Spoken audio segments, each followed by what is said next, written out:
All right, you ready? Yeah. All right, So, guys.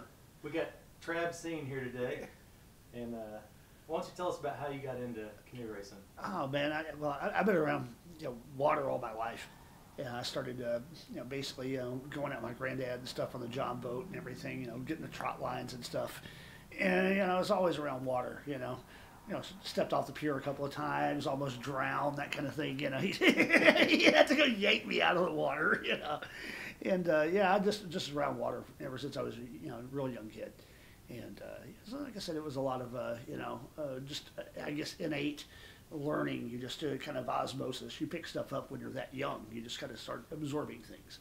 And I always wanted the thing with the fast boat with the big motor and everything. And I was always wondering, why would somebody want to push a boat with a paddle? It's just like, this wouldn't be the best way to get where you want to go in a hurry. For some young kid, I'm thinking, go speed racer and everything. And I always had that idea of getting things done fast. And I was into mini bikes and stuff like that. Of course, my granddad had me on a mini bike when I was 7 years old. My mom wanted to kill him, because she said, "Oh, let's give him a dangerous hobby where he can hurt himself really good," and broken bones. It's like, hey, it's a fashion statement kind of thing. But no, actually, fast forward many years, and I wound up moving to Smithville. And I was like, trying to get out of the rat race of Houston. Lived there for 40-some years. And I was like, man, it's just time for a change. And I was like, well, one of the things I really liked about it was it was on a river. And first day I was there, just checking things out. I was helping my mom post-op. And she was like, hey, go down to Zimmer Hansel's and check out some of this barbecue. And I was like, wow, this is some really good barbecue. And I was going around town and just checking it out. I see some people putting some jet skis and stuff down, on the boat ramp under the bridge. I'm like going, this would be a cool place to just hang out. And I said, man, you could, get a little boat and, paddle around up here. You can fish right in the backyard. A great place, Was it the Buffalo Bayou? Or no, this was Colorado River in Smithville, okay. Texas. Oh, in Smithville. Yeah, so, I'm sorry. yeah, no. I was, like I said, I wound up moving to Smithville in 2012. Yeah. And not long after that, I wound up buying a Hobie Adventure Island. I'd gone to Lake Tahoe to visit my friend, and we rented some kayaks and stuff, and we rented some Hobies with the Mirage drives, and I thought, hey, this is a pretty cool thing. And I get back from vacation at Tahoe, and I'm like I saw one on Craigslist, and it was like snag, really cool, sailboat basically. I wasn't really thinking of it as a kayak. I was thinking of it more as a sailboat, more as a pleasure cruise kind of thing. Just a big fun toy, something to get on the water with and everything. And it was just a real fun thing to have. And some had some and everything happened, and I just wound up using kind of like paddling as a therapy. And I bought a couple of extra boats so people could come out with us on the Hobie. And I wound up paddling those boats a little bit more, and I realized, this river's not that deep. It's usually really shallow. I can't really use this Mirage drive. So I actually just started paddling these, plastic tubs. They were basically some really, really old Aquaterra boats. And, they were just horribly slow barges. But it was enough for me to get get me on the water, and I'm like going, hey, this is kind of cool. And I was like, I always wanted to see, what's around that next turn in the river, and I was like, I sure would like to run bass drop down to here, And some folks were they organized a training run, and they had a shuttle there through Rising Phoenix, and I was like going, okay, so I just, unbeknownst to me how far it was, I just signed up for a shuttle. And I thought, well, it's going to get hot today, and all these people are practicing for CR100, and that was, oh, okay. And I heard about Classica and CR100. Okay, well, this ought to be interesting. I said, let me just go out there and do it. And actually, I just went on this training run, and I thought, oh, okay, I want to stay cool. So I took about a dozen 2-liter bottles of frozen water and stuffed them in this already heavy, slow boat. And it's like going, and I've got people passing me left and right. I'm like going 3 miles an hour struggling because the boat weighs 100 pounds. Yeah. And it's like, water's supposed to be on the outside of the boat, not on the inside of the boat. So either way, that's like, and it's frozen, and it worked really good for the first 2 hours.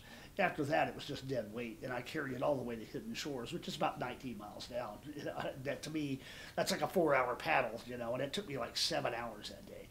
And it was real hot, and I had to go to work after this, so it was like, okay, great, perfect thing to do is, you know, walk into work, dog tired from having paddled longer than you ever had before. And I was like, but the thing is that when I slid up on that bank, you know, that sand right there at you know, at Riverbend Park in Smithville, it was just, I heard this sound, I can still remember it, sliding up on that sand and going, wow, I just paddled a marathon.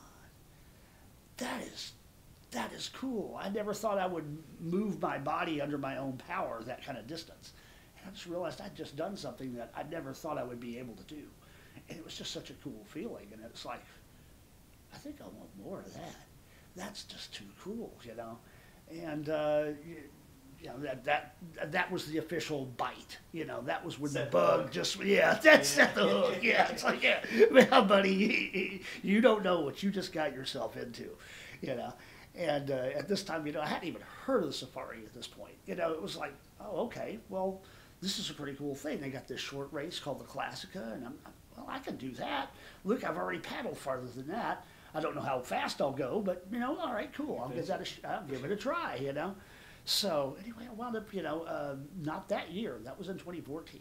It wasn't until 2015 that I gave the Classica a shot. I had some things interfere with my schedule, and I wasn't able to make CR 100 that year. But I was able to complete the Classica.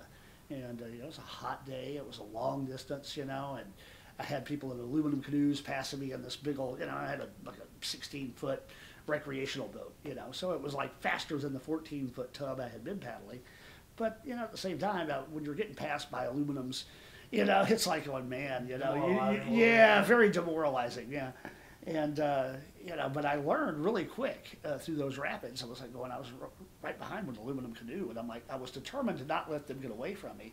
And I learned pretty quickly. I'm like, hey, drafting works really good in the water in the very same sense it does in the air for, you know, NASCAR racing drivers and so forth. And so my racing personality and the paddling personality really collided in that first race, and I was like, well, this is fun, you know. And this, not only is it fun, it's like it's something that I can improve at, I can get better at. So I started using it as a therapy to improve my paddling and improve my skills.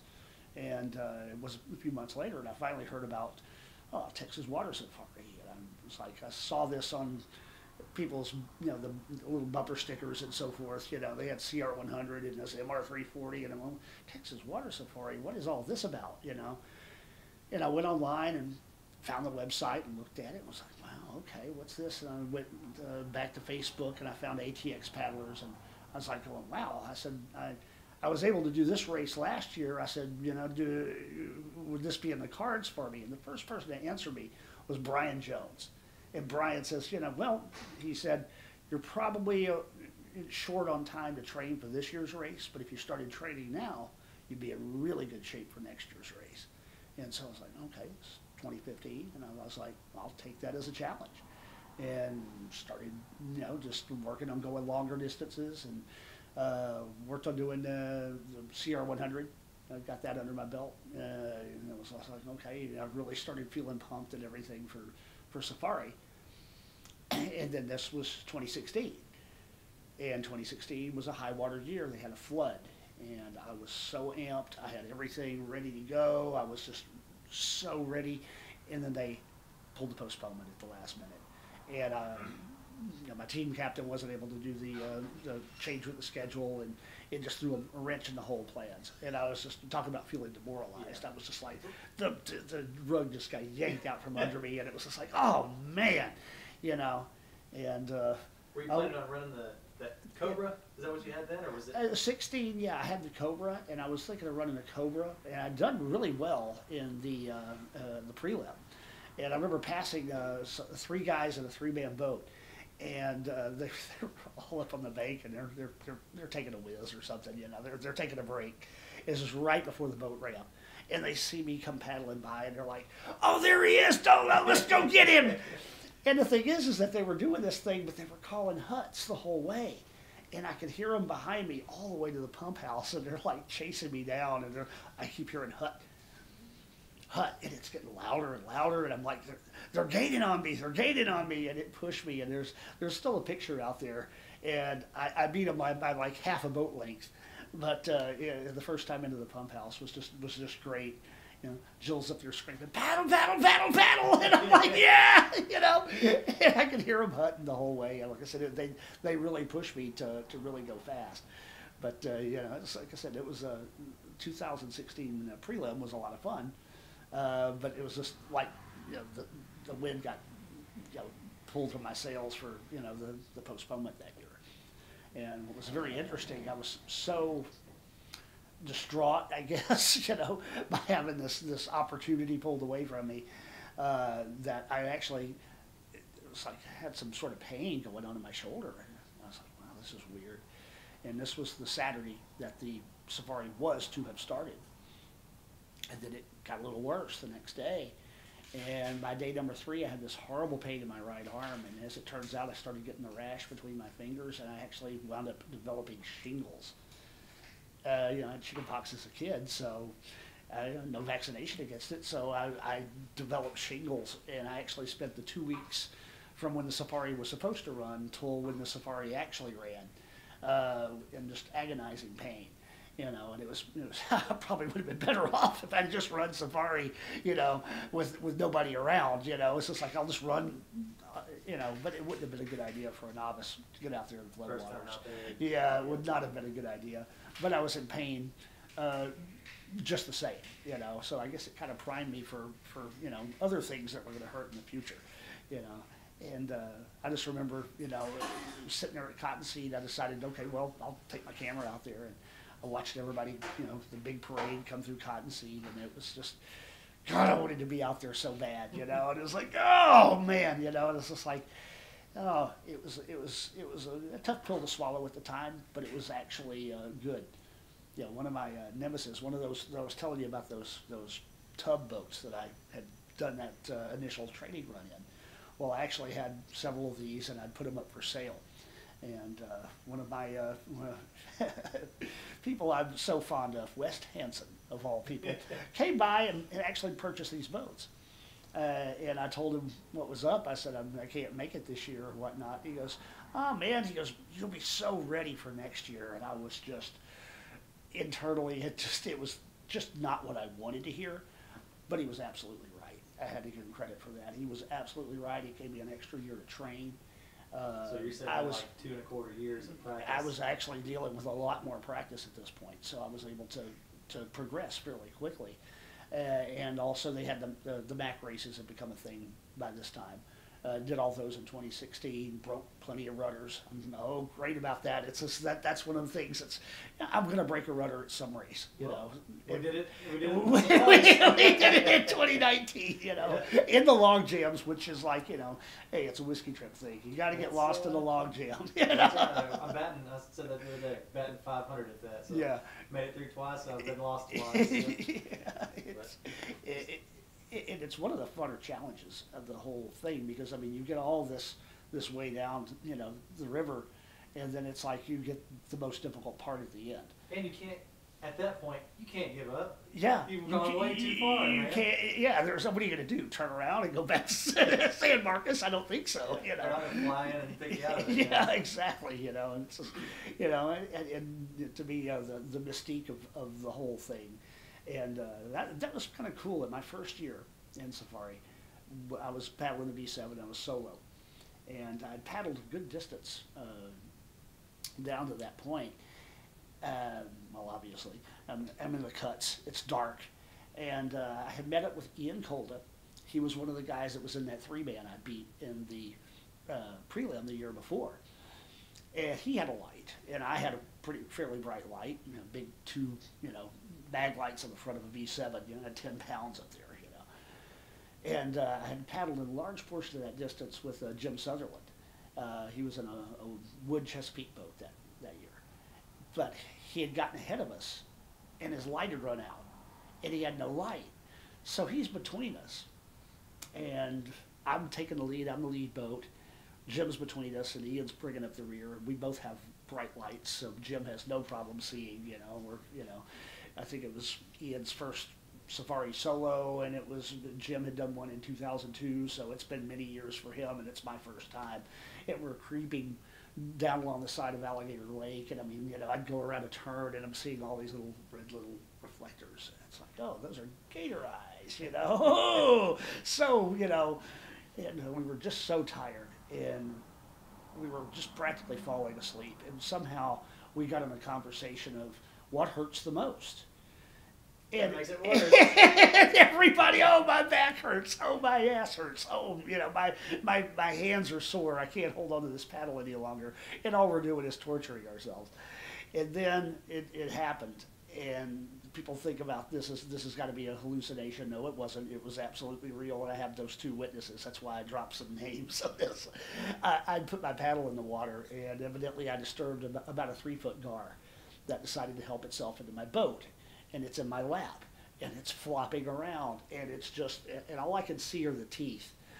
And I just screamed. My voice went up about 5 octaves. There's a gator in my boat, And this thing is flopping around because all I could see was the mouth going side to side, and it's flopping, and it's right in my box. It's between my paddle, it's between my chest, and between my arms, and it hurt. It was like this thing was violently thrashing around, and it was like, and it's not exactly a little fish, and it flops back in the river, of course, and those two guys just bust out laughing. They are busting the gut back there, and of course I'm like, so cool to laugh at somebody else's pain, but it's like, oh man. And I screamed, and then I realized, that had to be pretty funny, and then I started laughing. And I swear we laughed all the way to Saltwater Barrier, which was, at that point probably 7-8 miles away. We weren't going very fast, but it gave us that, adrenaline pump that we needed to get through that section, And I remember getting there, and then by the time we got to, Saltwater Barrier, we had the flies that were biting us, And I just remember just pulling up on the bank and just looking, and there was like a towel on the ground, and it was like, Jill says, "Here, honey, you might want to grab some sleep." And I just collapsed and was unconscious, and as I faded into a dream state, I could just feel these things biting me all over, and it was just like I was too tired to care. Yeah, I'm like, just bite away, whatever. Yeah. But that first year is such a good thing. I'm glad I took the time to enjoy the trip. The bay was really, really angry that year, and getting across it. Yeah, perfect boat, man. The V7 is, it's unsinkable. But if you wanted to put a couple of bullet holes in it, you could sink it if you really tried. But under normal conditions, that thing is going to, it just bobs right over the waves, and it was just like no chance of, you don't need a skirt for it, We were paddling in 17. We were down there doing it was the day after the prelim in 17, and I broke a rudder in that race too. So I had to start way at the back in 17. I had to start the 24th row or something like that, and no chance of seeing the melee in Rio Vista because I was so far back in the crowd that year. But I remember it was a pretty angry bay. There was some good 3-4 foot chop, and I looked at that and just said a prayer and aimed for the point and just head right into it. And C.J. Hall was out there in his boat, making sure everybody was kind of prepared for what they were about to get into. And I could see some somber faces at the wooden bridge, and people were like, "Man, that's an angry bay out there." And it was just like, just get out there and forge ahead. That year, the channel wasn't grown up, right? Like you have to take No. We went down to the wooden bridge. Yeah. Yeah, all the way down. Yeah. I'm thinking that's probably just not going to be part of the safari anymore. I just don't think it's kind of a shame because it's kind of that wooden bridge area has just so much history, the grassy knoll, as people like to call it, and it's just probably. You can just see the more growth that it has, the less flow. The channel's just changing. Yeah, exactly. The trailer's cut just seems like it was so wide last time we went through it. So absolutely, it's getting blown out. Yeah, and rivers are alive. Rivers morph. That is what happens. It was funny, the training run that we were doing the day after the prelim when I broke my rudder, I was able to repair the rudder, and I was paddling. I think I was paddling with Joe Olivieri, and we were paddling down through, and there was a team, 5-man team, and they were there at the grassy knoll, and they're putting up, putting their skirts on and everything. And I think we'd started at DuPont, and we were paddling down and having a good paddle. There was no log jam that year, so we just kind of just cruised on through the river. And these guys go, "Y'all ain't gonna put on your skirts?" And he's got a pretty snappy sense of humor, and he comes back and goes, "No, we're men in tights. We don't wear skirts." And of course, it just struck me as humorous at the same time. But I think they kind of took offense to it because of the way he said it, this military curt. Calling him out. Yeah, and I remember that we passed the grassy knoll. You still got a couple of miles to the bay, and we're just kind of paddling along. We're just in our little epics, and everybody's, we hear them, coming along behind us, and it's like going, "Hey, I think they're trying to catch us, It's a 5-man boat. Well, they might catch us, And we got out into the bay, and the bay wasn't nearly that angry. It wasn't, it was maybe 2-foot swells, But in a surf ski, it's just, it's a fun ride. And I guess it was, they weren't so familiar with the 5-man boat. And as soon as we got out there and got into the wind, we're just cut right across the bay, made the turn straight into sea drift. And they were probably about 100 yards behind us when we hit the mouth, and we turned back once, and they were like a quarter mile behind us, and we turned around again, and we couldn't see them, and we were there for 45 minutes, and they never showed up at Seadrift. So I don't know what happened with it, but you figure 5 people pushing a boat, and it was kind of at the time it was an example that, hey, maybe this is a really good boat for this race, especially for first time through, And that end, man, that's the wheelhouse. Yeah. You know what I mean? That's like. Oh, I know. Yeah. That's what that boat is built for. Yeah. It's the end of the race. So. Yeah.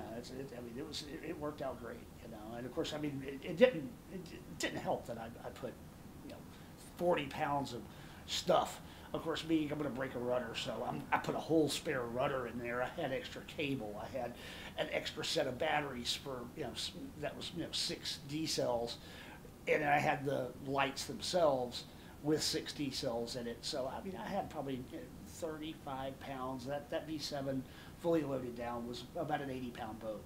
And I managed to portage it. Now I think, were you crazy? And it's like going, well, you were crazy when you signed up to do this thing, but let's just add to the challenge by loading this thing down with every possible conceivable thing. And I remember I pulled up to Zedler, and Jill had a burger for me, and I sat there and proceeded to eat a burger, and I wasn't being competitive. This is my first year. And I'm like, I'm just having a good time. And everybody's looking at me like, "Are you nuts? What are you doing?" And I'm like I said, "I'm hungry. I'm having a hamburger. What do you mean?" It's like, and I sat there and just, took my time and ate this thing and really got full and felt good. And, continued on my way. Of course, 25 teams passed me as I'm sitting there on the dam, but I was hungry, I was going to take care of business. Exactly, so first year, but what was good is that, when you think about that, it allowed me to feel good for the rest of the trip. It slowed that wear down, and, it was going into night, and it was like, this is, I had a good feeling about it. I managed to, it got dark. I managed to get through Son of Ateen before it got dark, but it was dark by the time I got to Palmetto. And that year I remember Jency Stiles and Lisa Rivera were pulling through the checkpoint right about the time, and I'd stopped and ate a burger at that checkpoint too. And they were pulling out right about the time I'm pulling out, and I was on the little gravel bar downstream, and I'm trying to get everything situated and everything. And Jency's like, "Get in that boat, we're going to go." And I'm like, "Oh," and I said, well, when somebody that's done the safari that many times tells you get in your boat, you get in your boat, And so I actually, kind of started this conversation with, with them as we're paddling down. We're not really, huffing and puffing. We're just getting on down the river, enjoying that it's dark, and I love paddling at night. So it's like, we're having a good time. We're just chit-chatting back and forth, and and I keep that. I was just sitting there saying, I said, yeah, with all these training runs, when we finally get to the safari, And she looks at me kind of funny, and I was like, oh, duh, this is the safari. And she looked at me and she goes, you know, if you're having that much fun and you just think this is another training run, I have no doubts that you're going to make it to Sea Drift. And that was just such an encouraging thing to hear at that point. You know, it was just like, wow, that just, yeah, I can do this. And, you know, when you're going into night number one, if you go in with a good attitude, that's going to make for good things downstream. So, you know, and it wound up paying off within an hour or two. They had decided they were going to pull off and rest for a little bit, and I came upon Matt Benura, who was paddling along, and we sat there and chatted a little bit. You know, chatted. He likes his music kind of heavy. I like mine kind of heavy too, and so we were chatting music for a little while, and we were just kind of paddling along, and he just slowed down a little bit, and the next thing I know, I'm completely alone, and I'm like, what is wrong with me? I'm out in the middle of nowhere, you know, and all I got is the stars and the crickets and me in this boat, and at that point I was still just using a headlamp, and I wasn't very lit up, so it was fairly dark, you know, and mosquitoes are starting to swarm, you know, and I'm like, oh man, you know, I said, I'm going to summon the power of the Kraken. I don't know what that popped into my head, you know, and I wasn't hallucinating this, but I imagined this thing with this, you know, house-sized octopus coming up out of the San Marcos River, you know, and I just started laughing uncontrollably. And I just was sitting there, and I looked up at those stars, and I'm like, going, out of all the places that you could be alive in this huge universe, this is exactly where I'm supposed to be at this moment. It was just an absolutely surreal Zen type experience, and it was just, man, it was not something I would ever expect from, you know, a torture fest of a race. Yeah. You Just know, like the ending. yeah, you know. You slow down and you get in, it's like, yeah. you just did a shot of heroin or something. You know? Yeah, I know. Yeah, you know. I don't know if it was runner's high. I mean, those Zen moments tend to happen every year at some point, and usually for me they happen at night. I like to paddle at night. It's cooler. You can really, you know, get after it at night. You can make a lot of distance, you know, and because you're not sweating as hard, you're not having to battle the sun, you're not battling the heat. And I just remember that. I was like, yeah, right. There's really this mythical creature that's gonna give me the power to get all the way to, you know, to the coast. And it's like, and I just thought it was the most absurd thing to think, and it was just funny, you know. And I just, once I found some ultimate joy in this, it was just like going, yeah, you know. I mean, yeah, 8 miles down the river, of course, I ran up at the Gonzo Dam, and I'm like, let me sleep an hour, you know, and I put my head down, and I get kicked what seems like a minute later, and it's like going, okay, honey, it's been an hour, you got to go, and I'm like going, I ain't been asleep an hour. Well, yeah, you have, and I'm like going, well, I need another hour, and I put my head down, in what turned into a 2-hour nap and a 2-hour delay and a really bad waste of time. In the scheme of things, resulted in what appeared to me, or at least what I experienced, as about a 10-minute nap. As it turns out, I needed it. I'd never paddled that distance before in one time.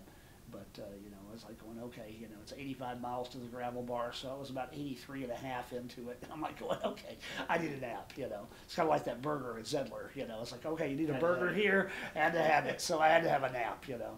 And it was refreshing, you know. And, like I said, it was, I got through the checkpoint there, sun's just starting to come up, and that's when I ran across Jim Sutherland. He grabbed himself a nap just below the Gonzo checkpoint, and we wound up paddling together probably for most of the race.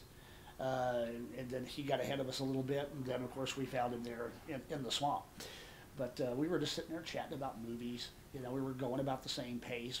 I wasn't holding him up. He wasn't holding me up. We were right about, you know, 6 miles an hour, and we just got down to Hoheim, and we're chatting, you know, movies, concerts, you know, music, life. I mean, it was just a really cool conversation. So, I mean, it was just like, I didn't think that, you know, this is going to turn into, hey, this is a great way to make friends, too. And that was the coolest thing. Yeah, I was like, wow, there's something, you know, every few hours, yeah, I should be feeling some pain.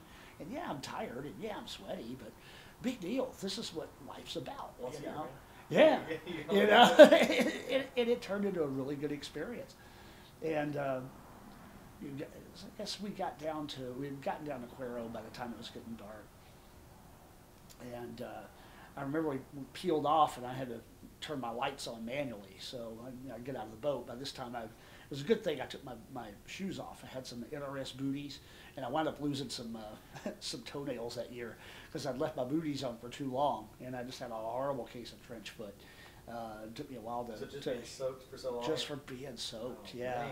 Yeah, I left my booties on till probably Cheapside, which is finally where I took them off, and my feet are bare. It was pretty interesting though, is that, sun's going down, it's starting to get dark, I need to get out, so I got out on the sandbar, and my feet kind of sank into the sand, and Jim's a few yards away, and he's getting his light out and stuff, and we're hooking up our lights and stuff, and my feet had sunk in the sand, and we're there for maybe 10 minutes or so. And I don't know if I don't know what they're called, but they look kind of like look like a crawfish, but they don't have the claws on them. They're like a sand bug or something like that. They look very much like a crawfish. Just without the pincers. Yeah, exactly. And well, either way, the sand, they live in the sand, and evidently they had eaten at my feet while my feet were embedded in the sand. Because I took my feet out, I have, a few dozen little semicircular little like bites on them, like ant bites, but they're like a crescent. I didn't think much of it. I was like, oh man, those things got to my feet or whatnot. And we get in the boat, we're paddling on down. A few miles down, it's like my feet start going numb, and I couldn't feel my feet. And I'm like going, oh my God, man. And of course, in that state of mind, you've been going for, 2 days now at this point. And I'm like, and I'm starting to get the hypochondriacs in me. It's like, oh my God, they're going to have to cut my feet off. Oh my God, I can't feel my feet. My feet are going to, I got gangrene or some awful, disease. And it actually scared me, and I was realizing, I was like, well, hey man, you're letting your thoughts get out of control. It's like going, people come down here and deal with gators and snakes and all this other stuff. I said, we don't have any, there's no stories of somebody having had their feet cut off because they got bit by sand bugs or something, But for about a good hour there, it had me going, and it had me really worried, And I'm like, oh my God, man, my feet, And, it was, like I said, it was a interesting experience because we wound up catching up with Ken Starts, another really good guy. Is that the year you... This is all 2017. This is about my first year, and caught up with him at Cuero 236. Was that when he was in the USCAC one that was like a camo? Yeah, it was like a tiger stripe, like a red tiger stripe. Yeah, he had actually sprung a leak in that boat, and had to dump it out constantly, but he finished in the C1 that year. I think he wound up finishing with Libby Geisinger or something like that. They went across the bay together. Went across the bay together, and he stopped. I guess she had some trouble, and I remember he had stopped and waited, and he didn't want to cross the finish line until she got there. Oh, okay. Said they were going to do it together. It was awesome. Yeah, he's a great guy to paddle with, and it was good. And he had his own set of stories that kept us just cracking up all the way down to Victoria. But he was like going, hey, wait a minute, guys, we don't want to sleep at a checkpoint here. And it was me and Jim, and so we're like going, hey, there's a good little gravel bar down here, so let's go crash on the gravel bar. I'm like, well, okay, sounds like a good idea, good plan. And Jill's telling me, yeah, you should probably get a little rest and stuff like that. I was like, okay, this wouldn't be a bad thing. So I was like, well, all right, we went down to this gravel bar, and everybody kind of, perches out a spot, and we're kind of spread out, and it's like, does anybody have an alarm or anything? Nah, we'll wake up, And I remember the moon was in one position, and when we woke up, the moon was obviously in a very different position, and we had actually, what was supposed to be a 1 hour nap turned into about a 4.5 hour snooze. And you get the most wonderful sleep on rocks when you're that tired, And actually, what was interesting, I actually developed hypothermia, because the thing is that your body's so warm, and even at 70 degrees, your body is cooling, it can't keep up with its heat. And I was like, I remember I'd lay down, and woke up just shivering uncontrollably. Even though I was, sleeping on rocks, I'd put down some seat pads I had for some type of cushion, and I was using my PFD for a pillow. But I said, oh, okay, well, let me, I obviously had to do something to warm up. It wasn't like I was going to build a fire. So I was like, oh, you'll fish through. And of course, of that 30 pounds of stuff, I actually stuffed a space blanket in there. And after 15 minutes of rummaging through this thing with a headlamp that was very dim and everything, I was able to finally pull out, something. And I wrapped this thing around me, and it was just like going. It was like being in a microwave. It was like, oh yeah, I feel like a baked potato at this point. I laid right back on the rocks, with this thin cushioning that's all wet, and I crashed out and got a wonderful nap. I was able to dream and had all kinds of just really it was a good rest. Like I say, it was great that we got it. It was like, oh, wait a minute, we woke up and there was fog, and obviously we were able to progress really fast. And that's when Ian kind of joined the train. So it wound up being Ian and Ken and Jim and me, and we worked our way down to Victoria, and it was pretty cool. I get to Victoria. My mom was actually co-TCing that year. She was coming along, and of course, there at the boat ramp, there's a chair, and she's holding an umbrella to keep me out of the sun, and Jill walks up with a Baconator, and I'm like, all right, it's time for another big old burger, Oh, this is going to be delicious. And I'm eating it, and this lady was interviewing me for the Victoria newspaper. I think it was Morgan O'Hanlon, and I think she's going to be doing safari this year. I actually just added her on Facebook. Oh, okay. Yeah. And I saw her paddling in the triathlon about a month ago.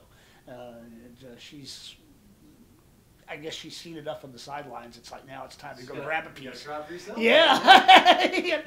But she's doing asking me these questions and so forth, and about the thing, and here I am, I'm sitting having this big, huge, greasy burger, and my mom's got she's playing umbrella girl. She's got the umbrella, and I'm feeling like a motorcycle racer, out there on the track. But except I'm eating this big, huge burger. It's like going, okay, it's a total Randy moment from Trailer Park Boys, because I'm just stuffing this thing in my face, and I thought, oh, that's so delicious. The best burger I've ever eaten in my life, because I was so hungry at that point. And then I had to get back in the boat, and that was not such a great burger, because I'm just, my blood is solid grease, and I'm just trying, and it was the most difficult thing. And somehow we had been told it was 9 miles down to 59, and it's actually 12. And when you're in the heat of the day, and you're in day number 3, and you're absolutely exhausted. That makes it 3 miles. Yeah, I know. It's like, that's the longest 9 miles. What do you mean? It doesn't come to find out it was 12. And it felt every bit of, 120. I mean, it was just 10 for 1 miles, because, I had all this grease, and my stomach is trying to digest this burger, and I'm trying to paddle, and it was just like, But, made it to 59, had some rudder issues, which is that horrible trap, which is with the V7.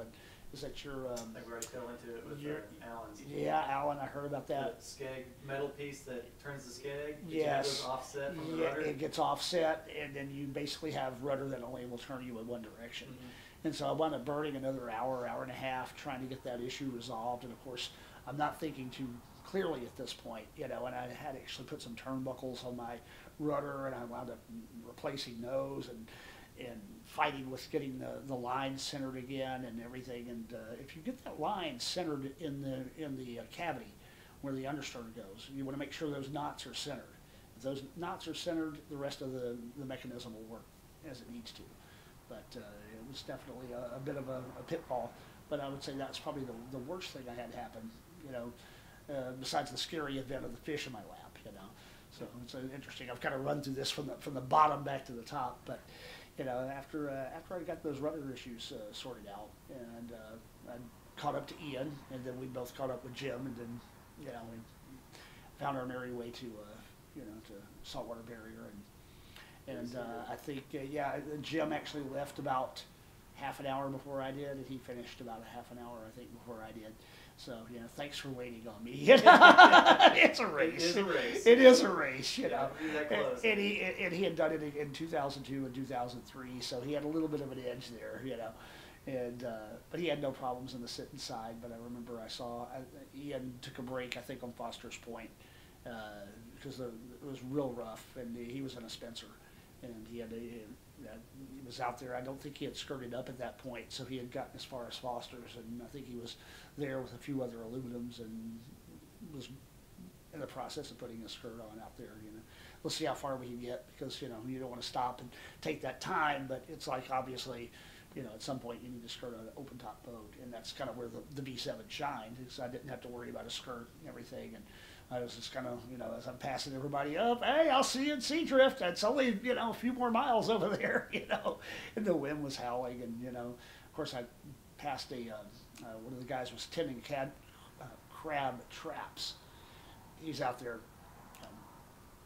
looking at me like, what the hell are you doing out here? And he wasn't looking like he was having a very good time hauling crab traps up to, checking for, and he's dumping them in the boat. He's looking at me like, oh man, you guys are nuts, And I was the only boat around, and it was like, you'd paddle for 2 minutes, and it's like, oh, here comes another crab trap, another 10 the bay from tetherball to tetherball, and it seemed like forever, but about 4 hours later, and I got past the point across the barge canal, but I wasn't secure in paddling with beam chop, coming across the beam. But that's the direction that the finish line was at. And I remember I was paddling out, and I was paddling in, and I was paddling out, and I was paddling in, and I had my lights were still on, because I paddled, it was dark when I started at saltwater. And I could paddle into the chop, and then I'd have to make a turn and tack back, not having it on the beam, but having it push me along. So I didn't want to stay with beam chop. And so I had to do this zigzag pattern, and probably zigzag 50 times before I finally got close enough to the seawall and so forth to where I could bring it straight back. That, dock out there. Yeah, past that one little point, where it's like, okay, now I can go ahead and paddle in a straight line, and where I don't have the winds quartering me from behind as opposed to coming across the side, because that boat was you're tired at that point. You don't have a whole lot to balance at that point. So there were a couple of times where I was like, let me catch a breather. And what's great about the V7, I just took my legs and threw them over the side, and there was no way I was coming out of the boat. I was out there just bobbing like a cork, and I was able to catch my breath. Take about 2 or 3 minutes, and then okay, well, get back in the boat and start paddling some more. So it wound up being the ideal boat for a first time in an angry bay.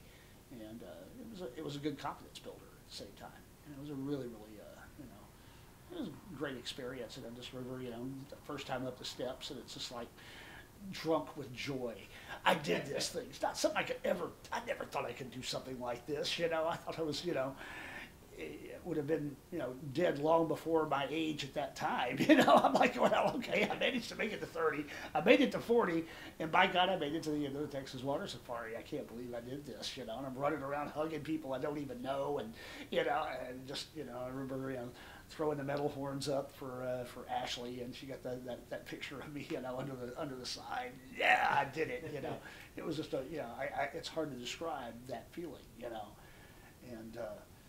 Being so tired, and the banquet happened right after that, and then during that banquet, a lot of people came paddling in, and it was just so great to be part of the crowd at that point, to cheer for other people, because you knew what that experience was like, and it was like, okay, cool. And we finished the banquet, and I didn't know, hey, we could go get a shower over here or whatnot, so I'm still my gross self, and it was like going, okay, well, I got to drive home now. And we drove back to Victoria Boat Ramp, and decided to get about a 2-hour nap in the truck there at Victoria Boat Ramp. And okay, got some Z's. The porta potty was still there. It hadn't been emptied, but it was still functional. Nobody was there. The checkpoint was closed. And it was very quiet. We were able to get a nap. And I remember we're coming back up, and right when we passed Anderson Road that goes up down to River Haven, the start of the prelim, we're coming into Cuero, and I'm thinking, yeah, I want some more of that. The same feeling I got when I slid up on that sandbar, 3 years before. And I was like, yeah. And I think at that point was when I realized, what did I get myself into from that 7-hour paddle that I went all the way down to Smithville from Bastrop, and now that's a training run. that's something I do on a regular basis, and it's been a it's what an experience, and how do you sum all this stuff up, and it's like going, all that work, training, and all that stuff, does it pay off? And the answer is absolutely. For sure. The days and days that you have to spend working to get that one feeling that lasts for 30 minutes at the end. Yeah. It's worth it. Oh, absolutely. I'll do it every year. Yeah, I know.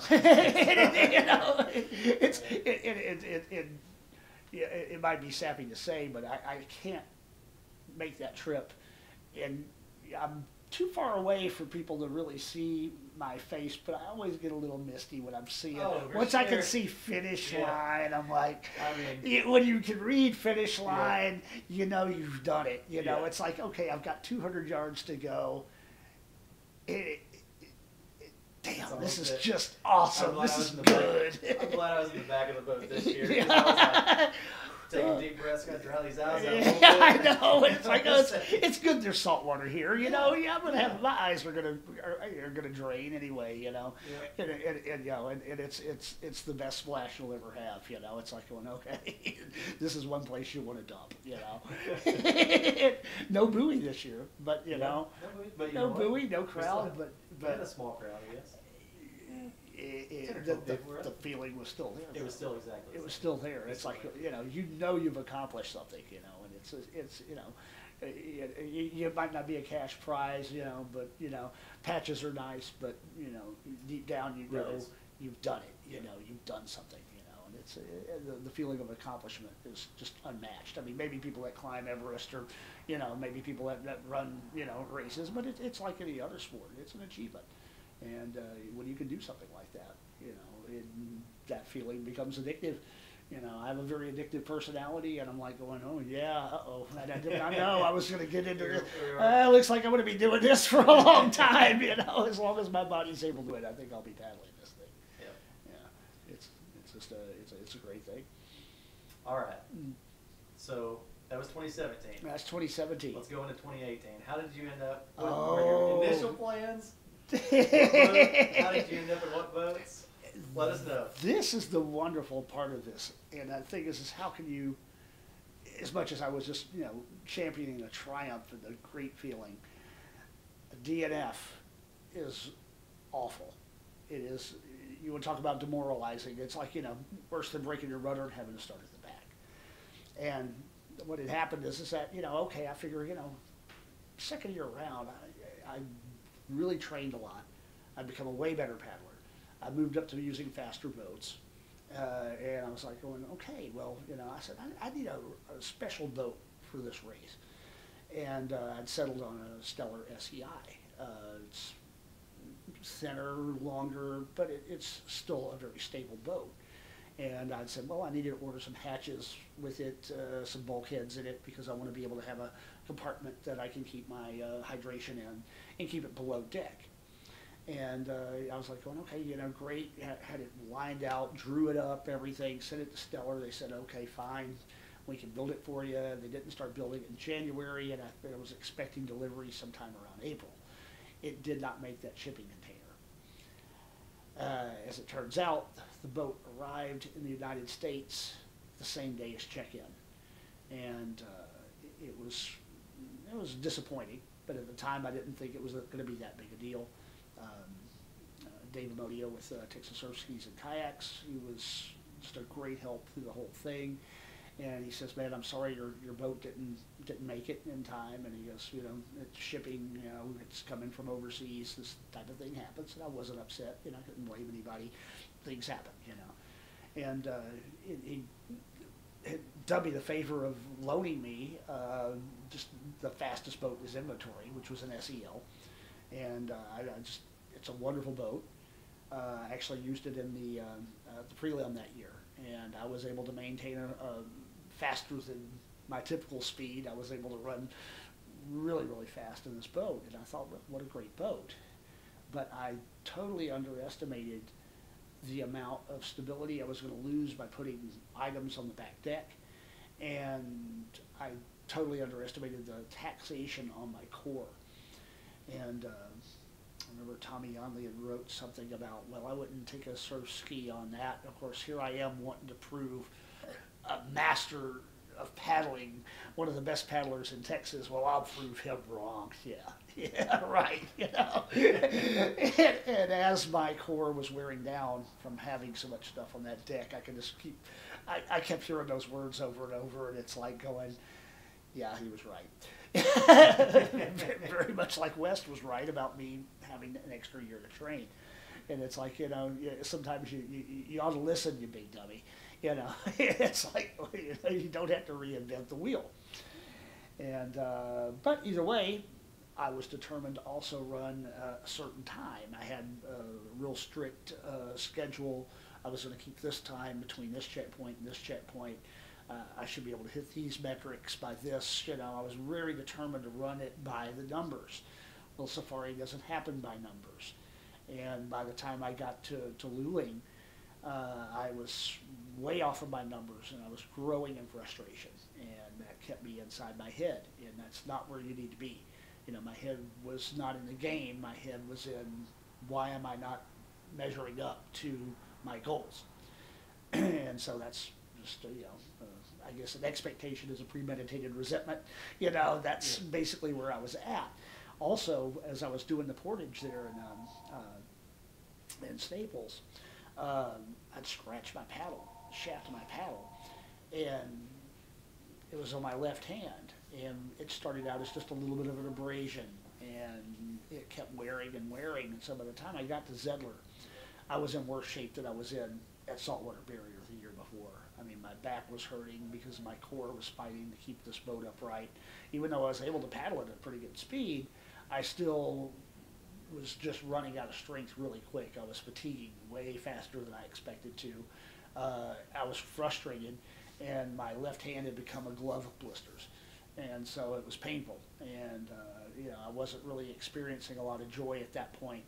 I had some different people that were paddling alongside me. I think that was the year y'all finally came alongside me below Zedler. If I remember correctly, I think we met you like right at Son of Autine. Yeah. Because I remember pulling up to you and hey, you just looked in pain. We're like, dude, are you okay? Yeah. You're like, I'll be there. Yeah. I'll be there. Yeah. It was a frustrating thing because I was in a lot of pain. I had a lot of people would paddle, they'd pass me up, and then I'd wind up catching them and passing them because I was just trying to maintain this number, which I had thought, okay, well, I should be able to do this. Well, yes, technically I could do it if I did it in pieces, but I was trying to string together way, way, way too much, and I taxed my core. It was just shot, and yes, dehydration. Thank you very much. I was not drinking because the main thing I had to take off the back deck was my 3-liter bladder, and that was the most weight. So to lose that weight of the things I was required to carry, I had to sacrifice my 3-liter bladder, and I had a 1.5-liter bladder in my PFD, and that's all I had for hydration. And as anybody knows, that's not going to be enough to get you through the longer sections. That's just not enough hydration to carry. I mean, it might get you through 15, 20 miles, 1.5 liters, if you're lucky and you can serve, but it's not going to get you through any of the longer sections. Somehow I decided that was the heavy thing that needed to go the most, and I lost my hydration supply at about Fentress. So it was from Fentress on, it was a steady decline into a lot of frustration.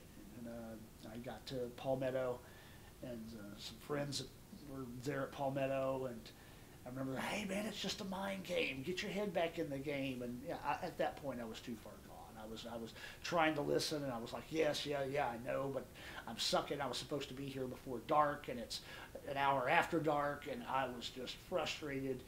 And of course, I'm bitching and moaning and crying basically about my situation. And then,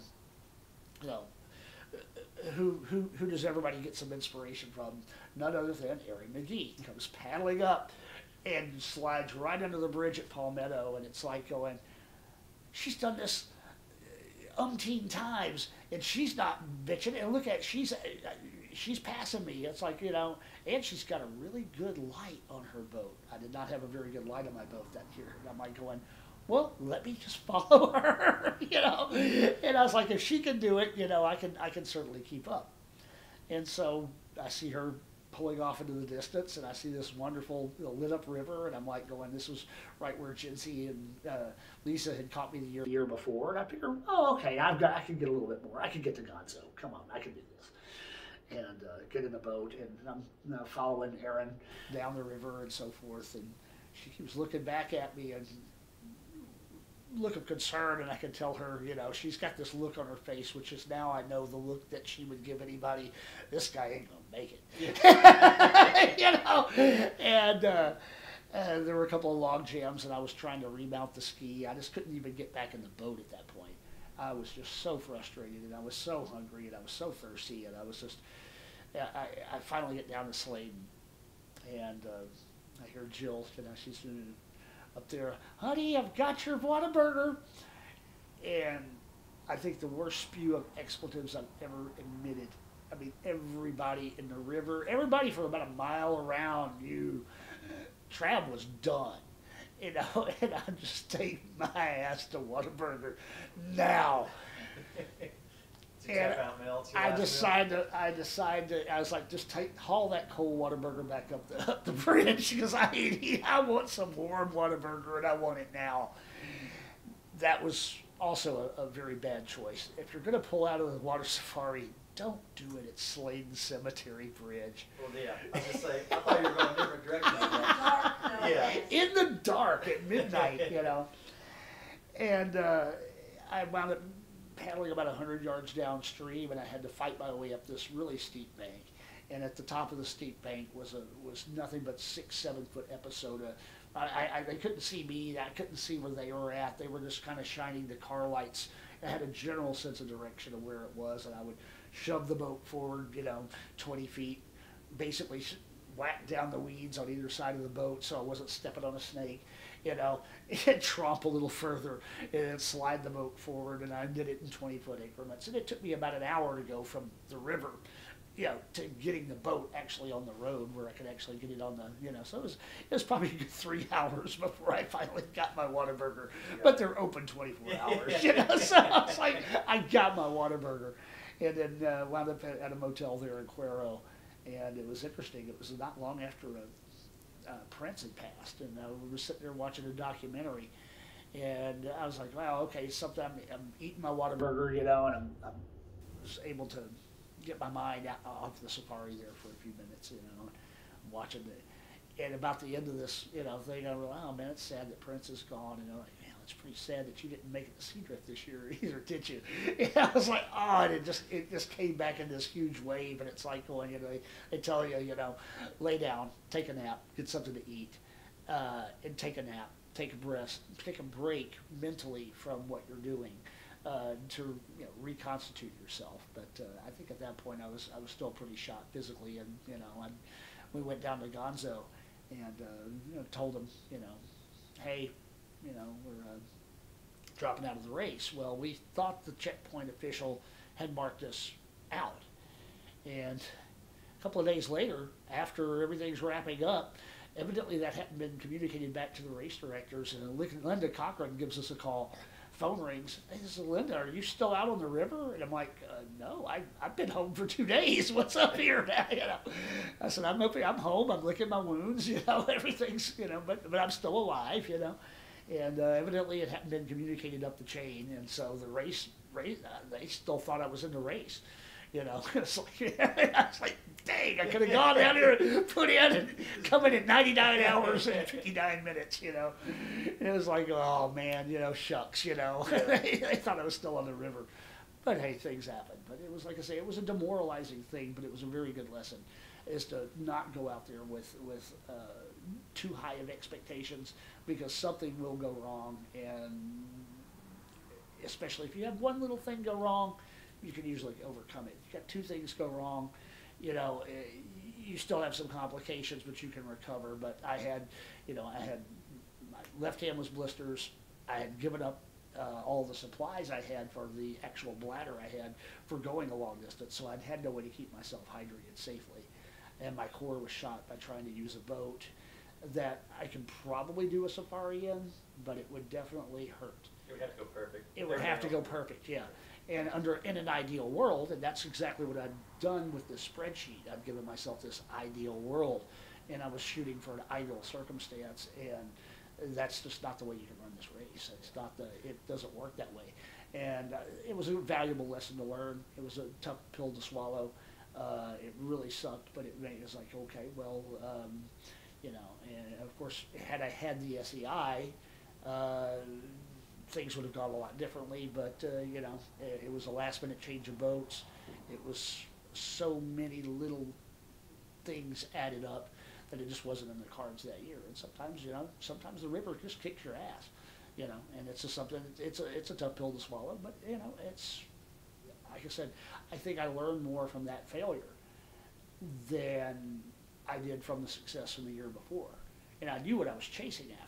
And I'd lost sight of my goal. I was chasing after a set of numbers on a sheet of paper.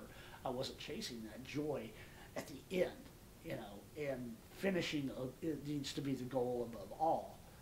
You know, if you do it in a less amount of time or a greater amount of time, that's great. But you got to make sure you finish. And I definitely lost track of the big picture. And that's definitely all on me. You know, so I can own up to that. That's not a problem, you know, and I really liked that I was able to turn that into success moving forward.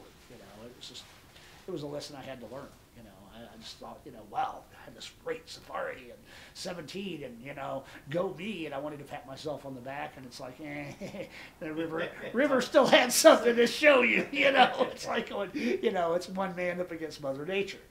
You know, so you know that's the whole thing with the solo thing. You have to pace yourself, and you got to realize you're up against something that's a power greater than yourself, and you've got to respect it. And I was just trying to chase a set of numbers, and that was the wrong thing to do. So, like I said, you know, I'm you know, obviously it didn't scare me away. It's like, well, now the ante for next year is just that much greater, but I got to make sure I keep the big picture in mind. Yeah. You know, and so that's kind of how 2018 went. It was, like I said, I'm glad to have survived it. Yeah. You know, yeah. Made it out. Yeah. So, if you laid down, ate that cold water burger and all that, there's still no way you think you ever finished? No. It was, my core was shot, and I did not have my hydration bladder. It was the main thing is I wasn't able to carry enough hydration with me on that boat, keep the boat stable. And had I even gotten my attitude better, you know, I was pretty much done for. I would have pulled out at Gonzo, you know. I think my team captain probably wanted to take me out a little sooner, but you know, I'm glad they let me learn that lesson, you know. And I had to broadcast that to everybody that was at Slade. That was like, oh man, if you're gonna quit, you got to do it in style. And I think everybody realized that. You know, yeah, he's done, you know. I wish, you know, they would have had a crane there or something to pick me up from the bridge. But, you know, yeah, you know. But, you know, like I said, actually what translated that year, though, since I pulled the DNF in Safari, but I'd been training so much, and I was really, really set gung-ho. Well, a month later, the SEI did arrive in Texas, and you know, I took it right out on delivery, took it right out of Lake Woodlands, and just put it through its paces and just leaned this boat over as far as I could, and accelerated with it. And because I'd taken a chance. I had never paddled that particular boat before. I'd paddled an SR, I paddled the SEL obviously, but the SEI is kind of a sweet spot right in the middle. It's very stable, but it's also very fast. It's only a little bit slower than the SEL, but it's, to me now, it's almost as stable as a V7. It's a very, very stable platform, and it had the hatches that I wanted, so I was able to put an insulated compartment right behind me. And so I was like, going, okay, well, I'm going to go back and do the best I can in every race I can for the rest of the year. And I wound up, I took the SEL that I failed in Safari with, and wound up winning Come and Take It. I took the SEI, which which had plenty of hydration. And when you put that hydration in, it makes it a more stable boat. It's a wonderful boat. And I was able to win Sierra 100 that year by a wide margin. That was a pleasant surprise. And there were a couple of other races I did really well in through the fall. And I just remember I was like, I had a nice recovery that year. It was like, okay, well, I failed at Safari. Yeah. But all that, I wasn't going to let it be for naught. And so, like I said, the SEI, once it fell into place, turned into be a really good race boat for that particular thing. And I've raced that boat since and done really well in it. So it's like, okay, it just, the timing for that boat being here and trying to do too much with another boat that wasn't well suited, and it wasn't, the combination wasn't there. So like I said, it was a train of a lot of little things that caused that failure, but out of that failure, I was able to do a lot more success with the rest of the year. And I was paddling just really great towards the end of the year, and actually was getting into a tandem, and I'd started paddling a little more aggressively, and I started getting a little bit of gravel in my left shoulder. And I remember I was paddled the MAC race that year and whatnot, and I pulled out at Fentress or something like that. I wasn't really doing good in the MAC race, and and I remember feeling, what's up, and I'm like, oh, I've got pain in the shoulder, and and somebody said, well, you might want to think about a single blade. And I was like going, single blade? I said, never occurred to me before, because I'd always been paddling, surf skis, long kayaks and so forth. I was like, okay, well, of course I'm thinking, oh no, I need to go for an MRI, and so went to the doctor for the initial consult, and I had full range of motion. It's just that under certain circumstances I started getting that real kind of gravel going on. And the doctor looks at me and he goes, well, I'm not going to send you to a specialist. And I'm like going, well, why not? Well, you don't need a specialist. And he goes, I'm going to give you some good news and I'm going to give you some bad news. And I'm like going, okay, give me the good news. You don't need surgery. I'm like, oh, that's just wonderful. I said, you can tell all that without sending me to a specialist, no MRI? And he goes, nah, I know what's going on. He goes, the bad news? I'm like, oh, all right, what's the bad news? He goes, surgery ain't going to fix what the problem is. He goes, your joint is just, it's quite frankly getting old. It's not that you don't have a tear in there. If you've got grinding sound, it's your joint is just faced enough wear in its time that it's, you're actually getting a little bit of separation in there. And it's just, you need to rethink your form. And I was like, okay, well, I think I can do that. And I was doing some exercises and so forth, and I was able to still paddle, and actually made me a more efficient paddler with the double blade. And I was like, well, there's still that single blade thing. And then, I had this crazy opportunity, it's like, before MAC 4, before the night race, you would send me a message, and it was interesting. Nurse Cindy had come over. She was going to run the race that night. She didn't want to have to drive that far, so she had stayed with us. And I'm like, I read it, and I was like, wait a minute, I wasn't quite awake. I just pulled up the computer screen, and I'm like, well, okay, I need to get my coffee. And I walk into the kitchen to get some coffee, and the girls are in there, and I'm like, having a conversation, and I said, yeah, I think Whiskey Trip just asked me to go with them in the boat. And they're like, well, hell yeah, you're going to go. And I'm like going, I said, but I don't know how to single blade. It's like, well, go anyway. And I'm like going, I said, all right. And I went back and I answered your text, and I was like, yeah, hell yeah, I'll do it, And that was kind of my initial reaction anyway. And I was like, okay, I had some coffee. And I'm like, okay, I had a good feeling about this. And of course, and we were able to arrange for what was going to be, I think we were only, 2 weeks out from the prelim at that point, yeah. And which we all wound up doing with double blades of all things. But I just remember that fantastic start that we had in that race, and it was just like, we knew pretty much from about a mile into it, it's like, this is going to work. This is going to work really, really good. We were on what, third? Yeah, we were in third place for the first. For the first half mile. Yeah, we were pretty high up there. And it's pretty interesting. Once we got further down there, we got into that little battle for riding the wash of the 6-man, And I remember we got through what was that little rapid right there below Thomaston Bridge, and Darren says something like, "I think that sounds like Ed Jones," and Ed's over there. "Hey guys, how's it going?" The stand up to cancer boat just rips past us, and it's like it took them 6-7 miles to catch us at a 6-man. It's like this has got a good formula going. And I remember we got further down in the race, a couple of people started catching up, but we still did really well, really good in that race. It was just, that was a blast. Just throwing it together so fast. Yeah, it was just like going, let's just see what happens, I can't remember, did we even get in the boat before that race? For any kind of practice? We had done the Winter 100 in it. You and I did. Yeah. Yeah. Yeah, we had done the Winter 100 in it, but that was the first time to be in it. But you were in the Winter 100 too. Yeah. I don't remember what our place was. I think we were running top 10 until the last bit. Molly and Morgan passed us, and Schatz was pulling alongside us, and he was telling us jokes to make us laugh. And we were kind of gassed there. He's wondering, why aren't you saying anything, Trab? What's going on? And I was like going, oh, I guess you left the part about where the old paddler drowns the young paddler because he just didn't like his joke. I was coming back with some smart ass remarks and that, but that was a painful race though. We'd gotten out of it. It was really, really thirsty at the end. But, that was, like I said, the first time as a 3-man, that was definitely the pre-lap. And, wow, man, that's one of the best starts ever. I think we did 13-1 within a few yards off the line. I was just looking at my GPS going, wow.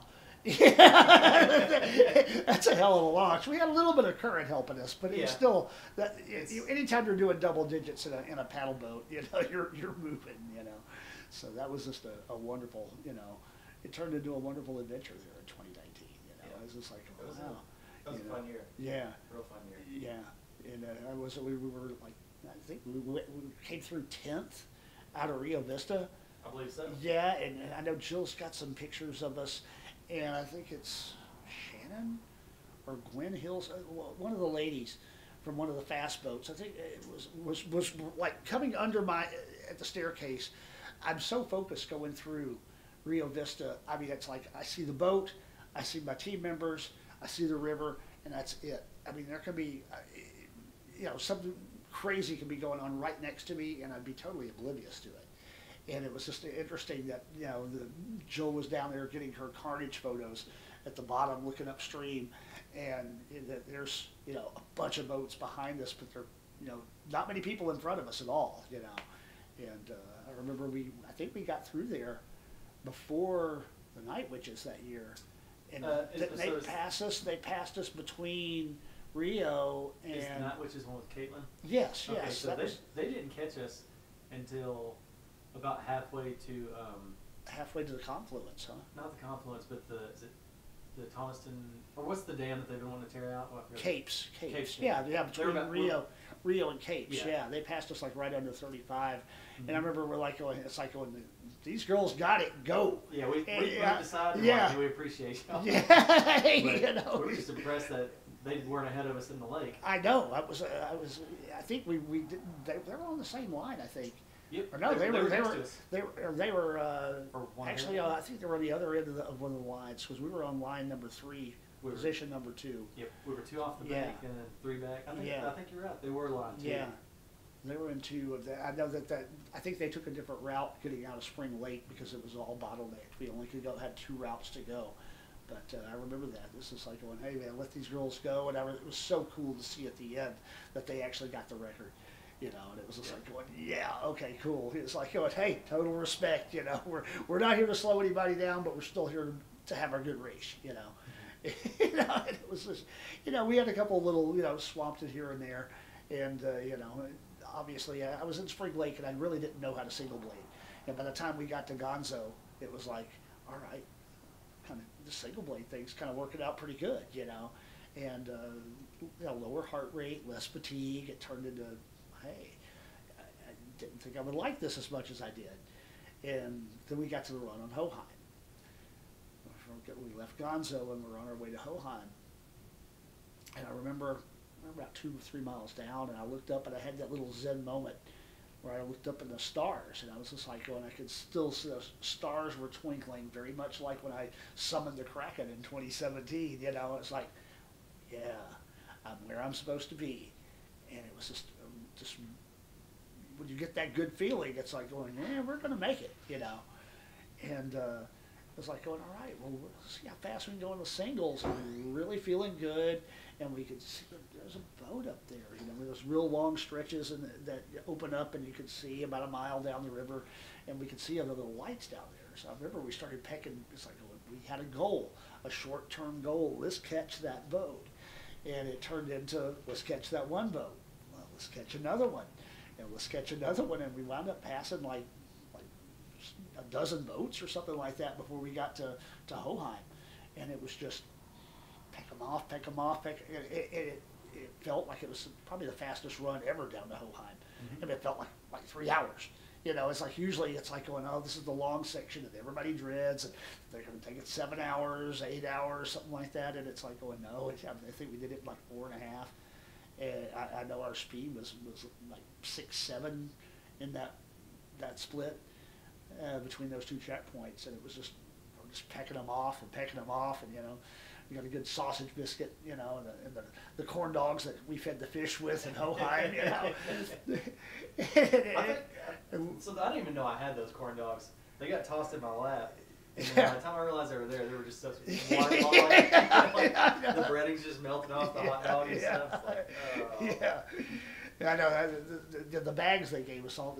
You know, we had some dogs, which are basically a cylindrical food. Well, the bags sat down so one end of everything got soaked in river water, you know, so it was like, you know, some au jus, Guadalupe au jus, there you go, you know, it's soaked in, you know, and it was like, okay, just hold that in and just eat down to where you can get close to your fingers and then toss the rest, you know.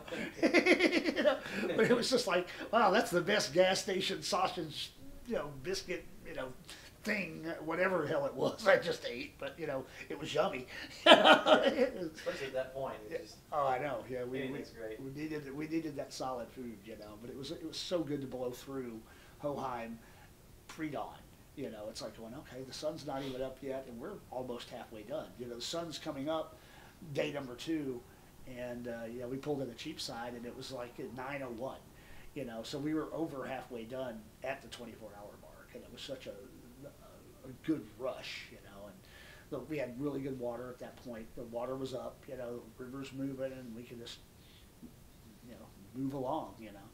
And like I said, it was fun. We took a little bit of a break there at 2:36, and nobody even said an ice sock was coming. You know, of course, by now it's starting to get warm in the day, and all of a sudden the ice sock just lands on my, you know, on my shoulders, and I'm like, my God, yeah, you know. Of course, it melted a lot faster than, you know, we got 4 miles down, and it's like, oh no, now we're gonna suffer, you know.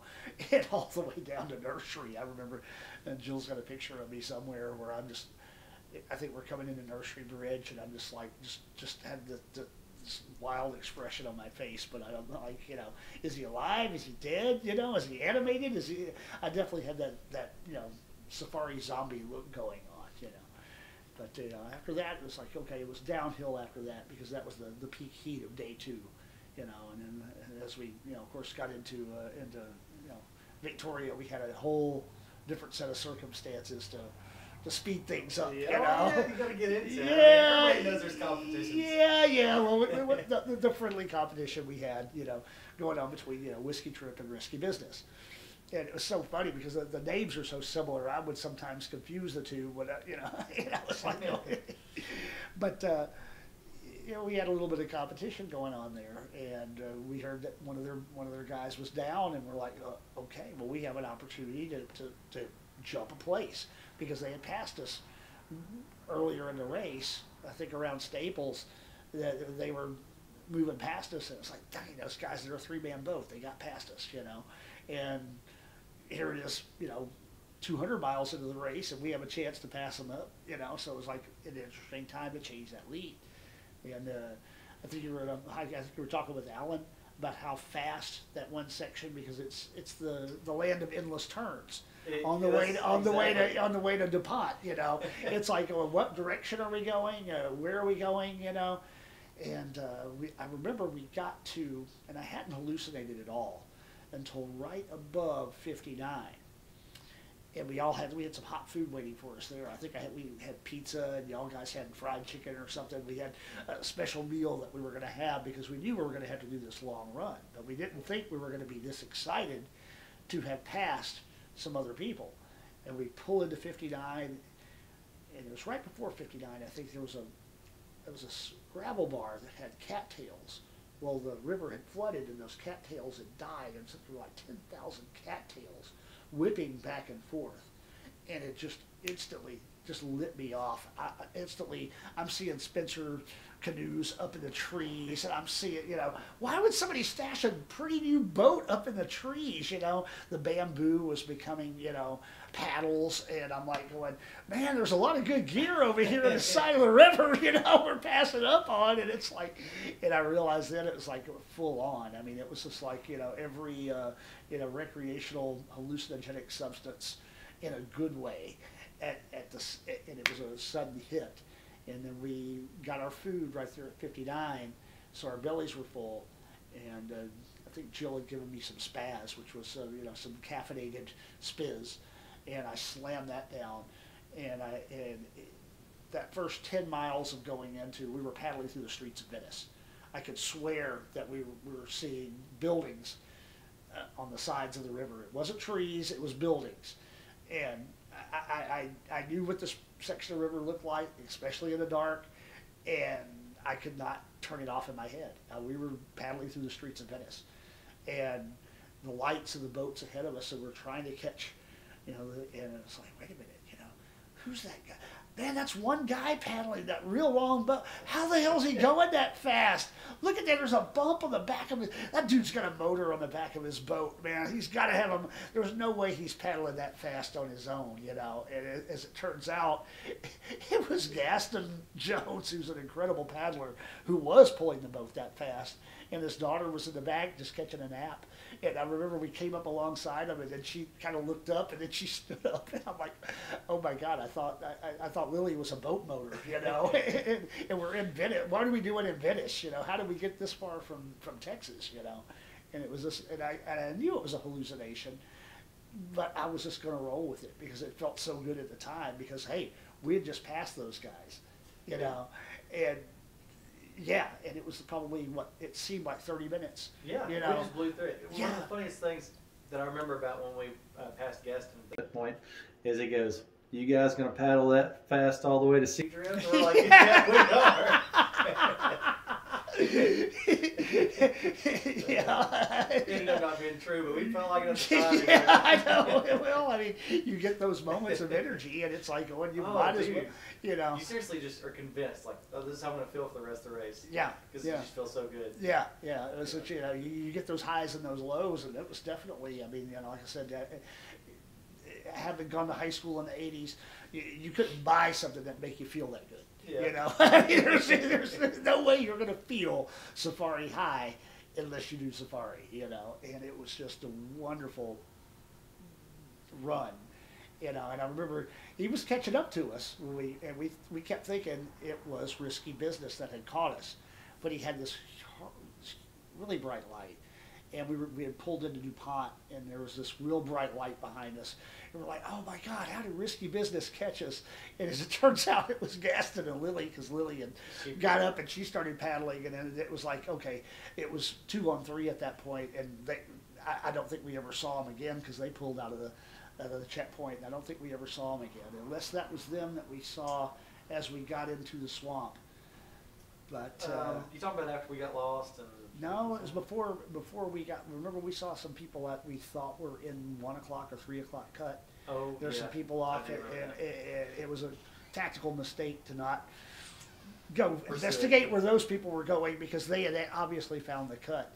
And you know, we got further down, and we thought, oh, okay, this is the cut, but it was actually just a pile of logs. And then we got back in to what we thought was another cut. and we actually got back in the river. It's like, oh no, there's the cut, we found it. Nope, that's the river. Who put this big log jam in the cut? You know, wait a minute. It never occurred to us that we had put it back in the river, you know. And then of course, you know, we wound up breaking the rudder in the midst of all this, you know, excitement of getting in and out of the water. And you know, for next thing you know, we're out there, you know, taking a poop with armadillos and stuff. At that point, yeah, that's some poop stories, right? Yeah. So at that point, we were all kind of like, well, we done broke our rudder. Let's like at least make ourselves as most comfortable as we can. So Darren and I go find a place, and at that point, we thought you were still looking for the broken rudder. Yeah. We get done with our business, and we're like, where'd Trab go? We seriously lost you, dude. You just you walked so far off, I could not see your headline anymore. Yeah. And we were convinced, like, we're gonna have to, what we're gonna do, paddle back and tell Jill we lost Trab. And then about 5 minutes later, you come rolling back up. Yeah. No, I just took care of my business. Yeah. Golly, how far did you walk? Actually, I was looking for the rudder, but I realized at that point, it wasn't until I actually was on my way back that I was like, wait a minute. We put back in the river. This is because I could tell that we were doing a curve, and I was like going, okay, we're in the horseshoe. This is where the log jam was in the river. We thought we had gotten out of the river and found the cut when actually we had gotten out of the river and put back in the river. You know, and it was like, okay.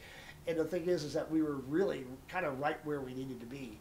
And I think we hunted around for a little while, and we were finally able to find our way out of the mess. But yeah, do you remember how it actually happened? Was we're stuck, we're hanging out there, and we're walking all over the place. If I remember correctly, this could be, I think it was when I was with you. And then, gosh dang it, what is his name? He has a green and carbon boat solo. He come rolling up. Jeff Waters, right? Or no, it was Jeff Waters. He's in a red and white boat. Yeah, red and white, yeah. That was when you were with us, right? Yeah, okay, yeah. Jeff Waters rolled up and he's like, hey, y'all are like 30 yards away from the cut. It's just right here. Y'all are right on the path. Yeah. And we're like, gosh, dang, are you kidding me? Yeah. 30 yards away from it? And those cows were out there.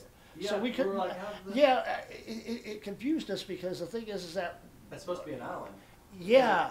Technically, because it's got the cuts that cut the whole that horseshoe off. Yeah, exactly. So we were right there, right at the edge of the horseshoe, you know. And, I mean, how we got lost in that area, you know. I mean, had it been daylight, I'm sure we wouldn't have had any trouble. But, you know, yeah, definitely we got a little hyped up and a little bit excited. And, you know, all of that, you know. So it was like the ultimate high and then to the ultimate confusion and low, and oh my God, what are we going to do? Broken rudder, we don't know how to paddle this boat straight down. Yeah, and it was just, instant demoralization, you know, and it was like, okay, you know, well, you know, I remember though that there was a little small log jam, and it had like some debris in it, and I was like going, wait a minute, you know, let's stop squabbling about it. Let's just find there's some. This is a trashy river at this point. There's all kinds of stuff. I said, we will find something along here to build a rudder out of. And I said, we'll find something that will suffice as a rudder, even makeshift, and that'll get us the rest of the way. As it turns out, we wound up doing that, but I'm not sure if that, you know, the floppy thing that it was more like a kite tail than it was a rudder. You know, I don't know if it steered it going in a generally forward direction. You know, so I mean, and then having people pass us there at Saltwater Barrier, all those people we had worked so hard to pass, get into Hoheim, and those people that we had passed up in the meantime, here they all come, you know, one at a time. They're just sailing right through Saltwater Barrier, and we're just sitting there like, what do we do now? You know, and it's like we all have, you know, like 2 brain cells that we could rub together, and I think it took us like an hour and a half, and we finally got something that resembled a rudder. And then, you know, made our way on down the sea drift. But it was just it was definitely a demoralizing, you know, encounter after being so high up and then feeling so, you know, excited about, yeah, man, we're going to get this done in 40 hours. No, you're not. The river strikes again. Yeah. You know, it's like you're going to have something that goes wrong, and it's like, you know, at least I think we were able to absorb it and roll with it. Like I say, you have one thing go wrong, you can usually deal with it. You have 2 things go wrong, you know, you got 3 things go wrong, and then you're really in trouble. But we didn't have 3 things go wrong. We broke a rudder, And, you know, it kind of got us off our game for a little bit. But, you know, we were able to do something about it and keep going, you know. And I think it was somebody said something, well, there ain't no quitting that boat as we're paddling away from saltwater barrier. And it was just like going, okay, get a little refocused, you know. It's like going, no, there ain't no quitting this boat. Because I remember last year not making it. It's like, oh, you know, we're past the log jam. We're past the swamp. It's all water. Yeah, now. it's all water. We just got one bay to get across, and there we go, you know. And it turned into just a really, really, really, you know, that great feeling I was talking about. We had to fight to get there, you know. I mean, the boat didn't really want to go straight. We had to, you know, maneuver it and push it with the paddle and squabble about it and sit there and, you know, and bitch about it for about 30 minutes on one of the spoil islands. And okay, well, you know, let's keep going, you know, and, yeah, you know, and a few more people passed you, but still, I mean, we were able to finish it. It's still that great feeling of getting it done was still there, you know, and it's just like going, yeah, another one. And hey, we finished well before the banquet. You know, we finished well before, I mean, oh, that's a whole nother day, you know, before they start serving up food, you know. And it was just a really cool to get out of there. We knew where they had showers for us, so we were able to get out and go shower and get, you know, get the grime off of us and stuff. And it was just like, okay, go back to the tent and realize it's like going, okay, now it's kind of cool. We're gonna stay here for the rest of the time, you know, and watch everybody else come in, you know. And that was kind of a cool to be on the opposite side of things, to be waiting on the seawall for other people that you knew were out there racing, and you were, you know, rooting for them too, you know. You know, it's cool to pull up Spot Tracker and go, okay, there's Cindy's still out there. Hey, Will's still out there. Hey, you know. And at that time, Dave and Cindy were still in the race, and we were watching all our friends that we had trained with, you know, and it was like, okay, they're you know, getting closer. They're getting closer, and man, what are you taking so long in the bay for? You know, and it's like, and you're seeing people, and it's like, well, that's what people were saying about us when our Spot Tracker was stuck in one spot and we were in the swamp, you know. And it was kind of cool to be able to you know, root for other teams and oh, okay, they're back on track. Okay, their spot's moving again, you know. Oh, okay, here they're about to come around the point, you know. And I remember just trying to stay up there on the seawall and yeah, try to see them. Yeah, yeah, and it, you know, everybody's got their camera, their binoculars out, and everything, and it's just like, and I remember the last boat that I was able to stay and watch was the Sup, and I remember when we were we were under the tent. The 6-man Sup? The 6-man Sup, and yeah, Shane's boat, man, and his crew, and they were so gung-ho, and everybody, I remember in the tent, everybody that was under the tent had to walk over and look at that thing, and everybody's looking at it, and with this, you know, scratching their chin and scratching their head, going, this is either going to be a magnificent triumph or a total freaking disaster, and people are looking at it, and they're like, and that outrigger's just way too wide, and everybody's looking at it and kind of shaking their heads and stuff. And I remember Shane's like going, "Oh, really? Yeah, you know, there are some log jams this year, so, you know, if we narrowed it up." And I remember he just went to whacking at it, and just like he got some bamboo or something, and he made the thing a lot thinner. You know, I think he had like a 6-foot offset for his outrigger. And they chopped it down to about 3 feet, and everybody was like, "Hey, you think you can deal with this?" and everything. And you know, we kept watching their spot the whole time, and you know, it took them, you know, I'm not sure how many hours it took them that year, but it was the last day. It was the last day. And I don't remember exactly though, but yeah, I remember seeing them come in, and I was just so exhausted, just sat down in the chair, and I was just like that kind of, you know, misty feeling I get when I'm seeing finish line. I'm like, they did it. Yeah, I was so happy to see them be successful as well. You know, that shared success feeling, and it was like, all right, they did it, man. You know. And something about seeing a boat that is just totally destroyed but still finishes makes you more proud of them. Absolutely. Is that you know? It's like an accordion. You're like, I know. It's like that's not what it looked like 3 days ago when we started this thing. And they had actually, I think what they had actually done was carry it through the horseshoe. So that area that we had gotten lost in was the start of their journey, and they had actually hiked it through that dense thicket, through the river, past, I guess it was a half-mile log jam that year.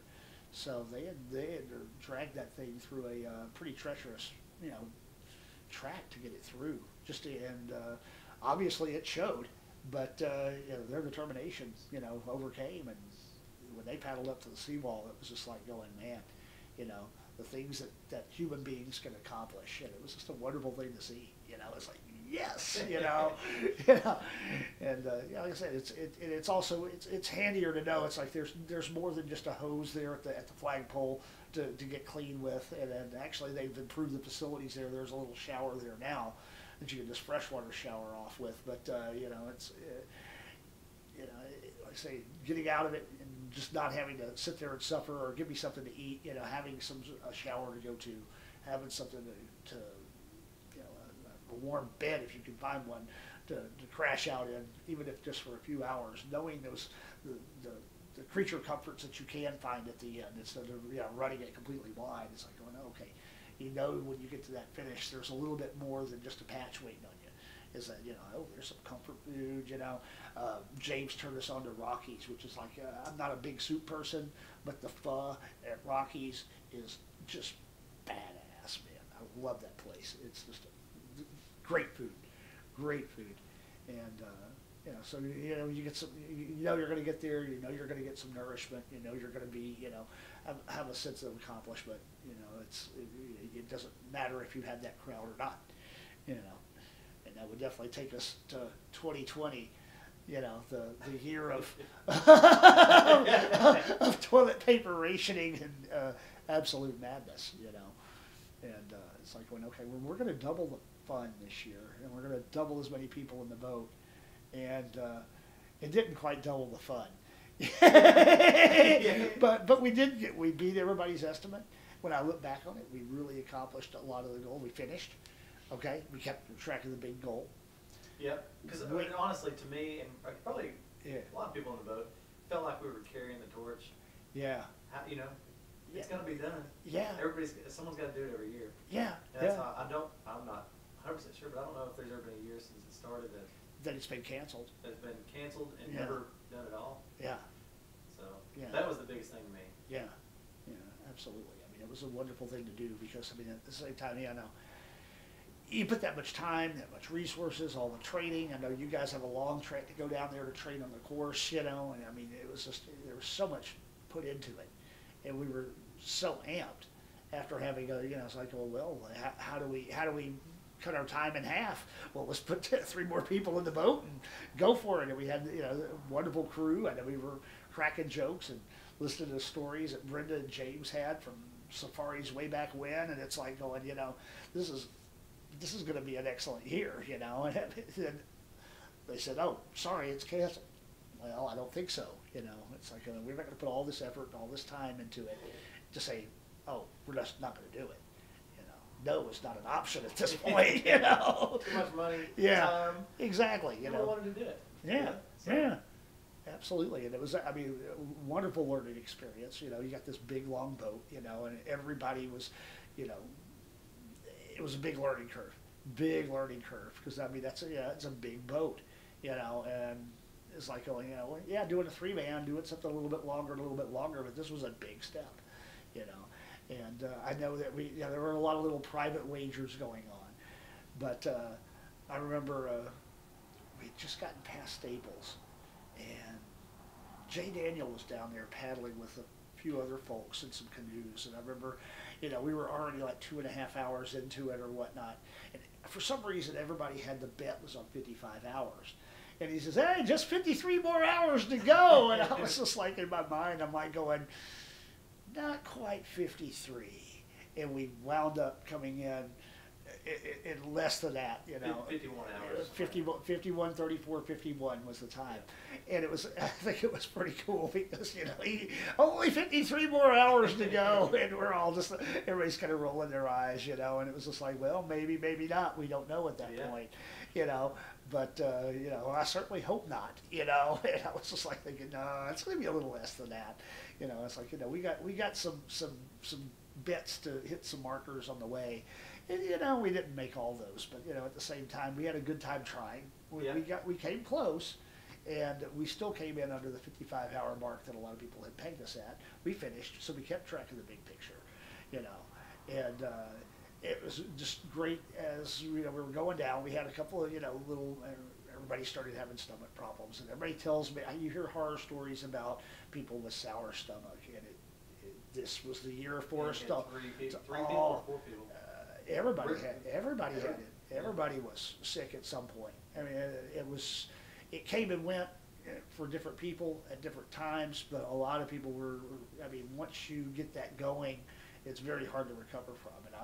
I know I was probably sick from Hoheim all the way down to probably a little bit past Victoria when I finally got some food. I was finally able to stomach some food.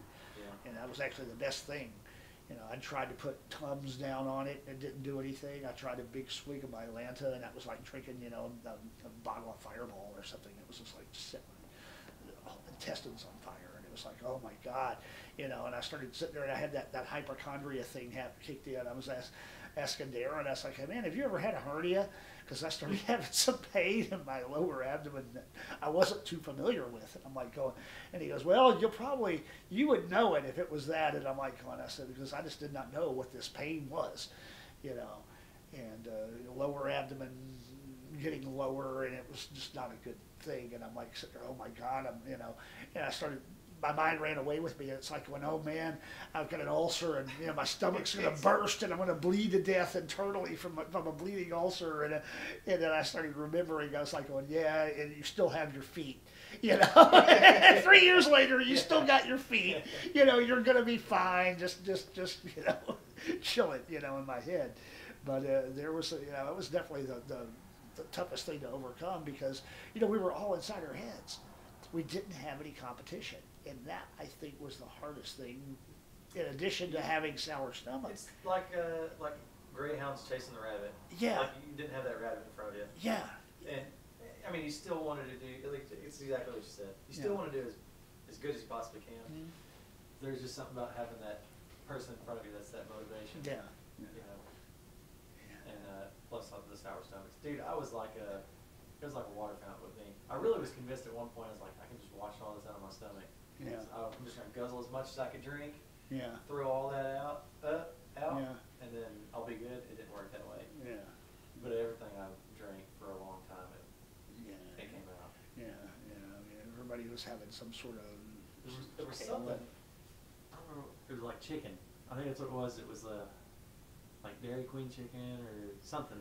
Amber and I ate the same exact thing, and we started throwing up at the same exact time. That's right. Did they get that? Did we get that chicken?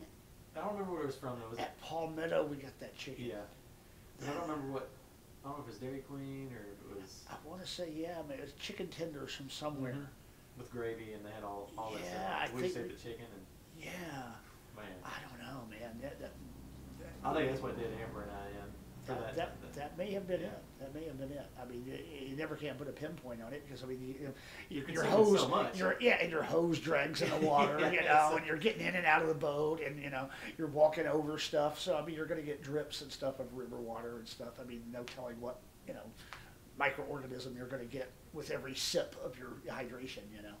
So I mean, it was definitely a mystery, but I know that, you know, not having anybody to chase, and not having anybody to compare your speed against, and everybody's getting their upset stomach, you know, and, you know, when you think about those two things going wrong, well, there's two things right there. We don't have really any motivation on the course with other paddlers, and our stomach is upset, you know, and you gotta think, okay, well, we had some cards stacked against us. There was definitely more suffering in 2020 than there was in previous years, comparatively. But at the same time, we still finished ahead of schedule that everybody was thinking. So it's like, when you look back and look at the big picture, it was a tremendous success, you know. And you know, we got down there as a 6-man boat. Nobody killed each other, you know. It was, you know, it turned out, you know, it was a really cool thing. But speaking of having people paddle with us, the biggest lift I think we got was when we got to Cheapside, and Shannon Isendorf decided she's going to get in and paddle along with us. And of course, her and Brenda go way back, and Brenda was in the bow. And of course, they're sitting there yakking, and all of a sudden, we're having a conversation. We're having a good time. You know, we're not thinking about how bad our stomachs hurt. We're thinking about, oh, okay, what story's going to pop up next? You know, and it really motivate us to help get down the river. And I think we picked up some time there. We definitely made it shorter, and then we get to 236, and I remember John Moore was there, risky business guy, and of course, the guy didn't have to come out, but he comes out and supports us, and it was like turns out that he was the guy that was sick the year before, and it was like going, man, now we know how you felt at Victoria, and that was such a source of joy for us the year before, and now we're feeling it, I guess that was some payback, but it was kind of cool to see, people were coming out supporting us. There were a couple of other folks, I think Nate came out with Brian. Got in. Yeah, and then Chris got in, with the water with us from Cuero on down to River Haven. And he was telling us all kinds of stories and stuff, and it distracted us enough that we could get our heads back in the game because we were still moving the boat, but at the same time, our minds weren't on paddling. Our minds were on whatever the topic of conversation was, and so it really set us up for a really good run down into Victoria, and like I said, this year I didn't experience the wonderful hallucinations because there was still some pain going on. But having another boat out on the course, just know that you're not in it alone, that you're not, and getting out of your head is a big thing. That's real important. It's just, it definitely changed the mood of everything. Because I remember we had that little mishap right after we left Hoheim, and I remember we boats turning over, and I went going in the water. And I'm between a log and the boat, and I'm seeing the two come together. And I was just like going, it was like one of those life flashes in front of you moments. It was like going, here it goes. I took a big breath. I could feel my ears on fire because my head's about to get crushed like a, pecan and a nutcracker. And I was like, and I just plunged underwater, not knowing if I was going to be able to. I said, this might be the last thing I see. And it was like, oh, wow, and I remember feeling, I heard the boat crash into the log right above my head, and man, it was a scary moment, and we all recovered. We all wound up sitting on the log, and we were kind of demoralized, and all of our stomachs were giving us trouble, and we were just, what the hell are we doing here? It took us like 15 minutes or so to finally, get our composure, and like I said, even with these little mishaps and taking a little too much time at the checkpoints and kind of getting, out of focus and lost, especially the further we got down the river. And of course, my wonderful, hey, I need to go get some food. Hey, Jill's got a bag of food for me. She wasn't holding a bag of food. I just saw that bag of food because I was that hungry. And I decided, well, that would be a great time to just step out of the boat. And, I go out of the boat, and next thing you know, everybody else is out of the boat too, and everything, And look back and on hindsight, we probably didn't need to haul that extra 70 pounds worth of stuff across the bay anyway. Yeah. As I mean, we did run into a little bit of turbulence out there. The wind was out of a different direction, but we it was like going, okay. And then I remember we had to stop and grab the skirt, and then we wound up getting to that little point where that island is, and we got all the water out of the boat, and then we wound up, let's just dash across, and we didn't even bother to put the skirt on. It was like, we didn't have all that gear weighing the boat down. Once we pointed it into the wind, we didn't need the skirt at all, and we grabbed a skirt and some double blades and went across the bay, and we never wound up using the skirt. So I was like going, okay, well, whatever it takes, And of course, we got around that point, pushed across that point. And, I was pretty proud of that because before that, I'd only paddled like 3 miles in that 6-man. Yeah. And at that point, we just decided when we were at that small island, still way back into the bay, and Darren's like, "Hey, why don't we switch? You're a little bit heavier. You can weigh the back down." Yeah. And I was pretty proud that I took it in for. That was only my 4th mile when I first got into it, taking it out. Yeah. Okay, for being in the back, for steering? For steering it, yeah. Oh, okay. Sorry, I guess I didn't explain it well. Yeah, being in the back and getting to steer it and stuff. Oh, okay, yeah. But, it worked out pretty good, I think. Yeah, actually it did. Yeah, it was like, the more weight we put towards the back, and we had James in the back too. You guys were the heaviest. Of course, I'm pretty heavy too, so we were and it allowed the boat to ride up over. So, I mean, we got a really good, angle on the waves from that. And it's like, actually that works out well if you ever have that north breeze or northeast breeze that we were dealing with. It was just like, it was definitely better to go ahead and make that crossing where it's narrow and then just kind of do the down to the point as opposed to doing the Foster's Point straight line. Yeah, that one kind of worried me because Yeah. of the way that the direction the waves were coming. Yeah. By cutting straight across and then over, we were always somewhat going Yeah. into the waves. Yeah, it enabled us to use the length of the boat perpendicular or more perpendicular to the wave than we would have to if it was, we would have had that beam chop had we gone straight to the point. A big old boat like that. Yeah, we would have been, we would have been swimming out there for a lot longer, and hey, we still came in under that 55 hours, and we had all kinds of adversity along the way. Our upset stomachs, crashing the boat, spending way too much time at checkpoints when we were, and getting a little more mentally confused. And like I say, it was harder for us to maintain that focus because we didn't have, hey, there's another boat right behind you. You guys got to go. Or, hey, that boat you're trying to catch left 5 minutes ago and you can go, And when you've got those little small increments along the way, it becomes very easy to bite off that smaller chunk. It's like you can think of it as 260 miles or you can think of it as 50 or 60 hours. And if you can make that into smaller chunks, just let me just catch up to that boat ahead of me. You're eating that elephant smaller bites at a time. And if you think of it in smaller bites, you don't think of it as this big long thing.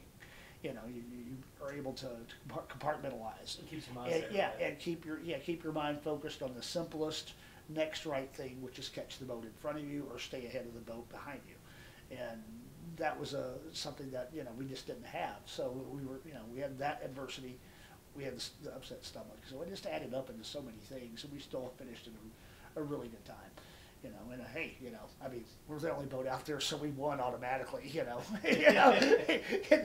We get the participation trophy this year because hey, we're the only ones that said we're not going to let some virus we're not going to let this stop us. We have a way better chance of catching it off the river. So what is it going to? Absolutely. Getting on the river and paddling this thing exactly. I just didn't see it being any more of a threat. Exactly. We were social distance to the max. We didn't even have any other racers around us. We all 6 better. We're about around each other. Yeah, exactly. So. And I actually think Jill and I wound up having it in January and February. And, it was, we would have thought it was the flu, and I think that's kind of what we thought. It's like, this was kind of an unusual flu. It's kind of got a lot of chest component to it. And it was like, oh, okay, okay, we had the flu, and a month later they started talking about some, virus that was killing people in China. And it was like, well, it sucks to be those people in China, but, hey, we got to keep living our lives. We got things to do. And, that's, that, again, was another one of the successes, is that we weren't going to let something fear-based or whoever wants to drum up all this scared thing, is that we kind of overcame the fear factor, and we're able to put it through anyway. So there's a lot of little successes and triumphs in there that you have to look at when you look at the big picture. It was definitely a success. So. With the 6-man boat, what now that we're through it? Yeah. Looking back, what would be the one thing, or maybe 1 or 2 things that you think would have been the most beneficial to change?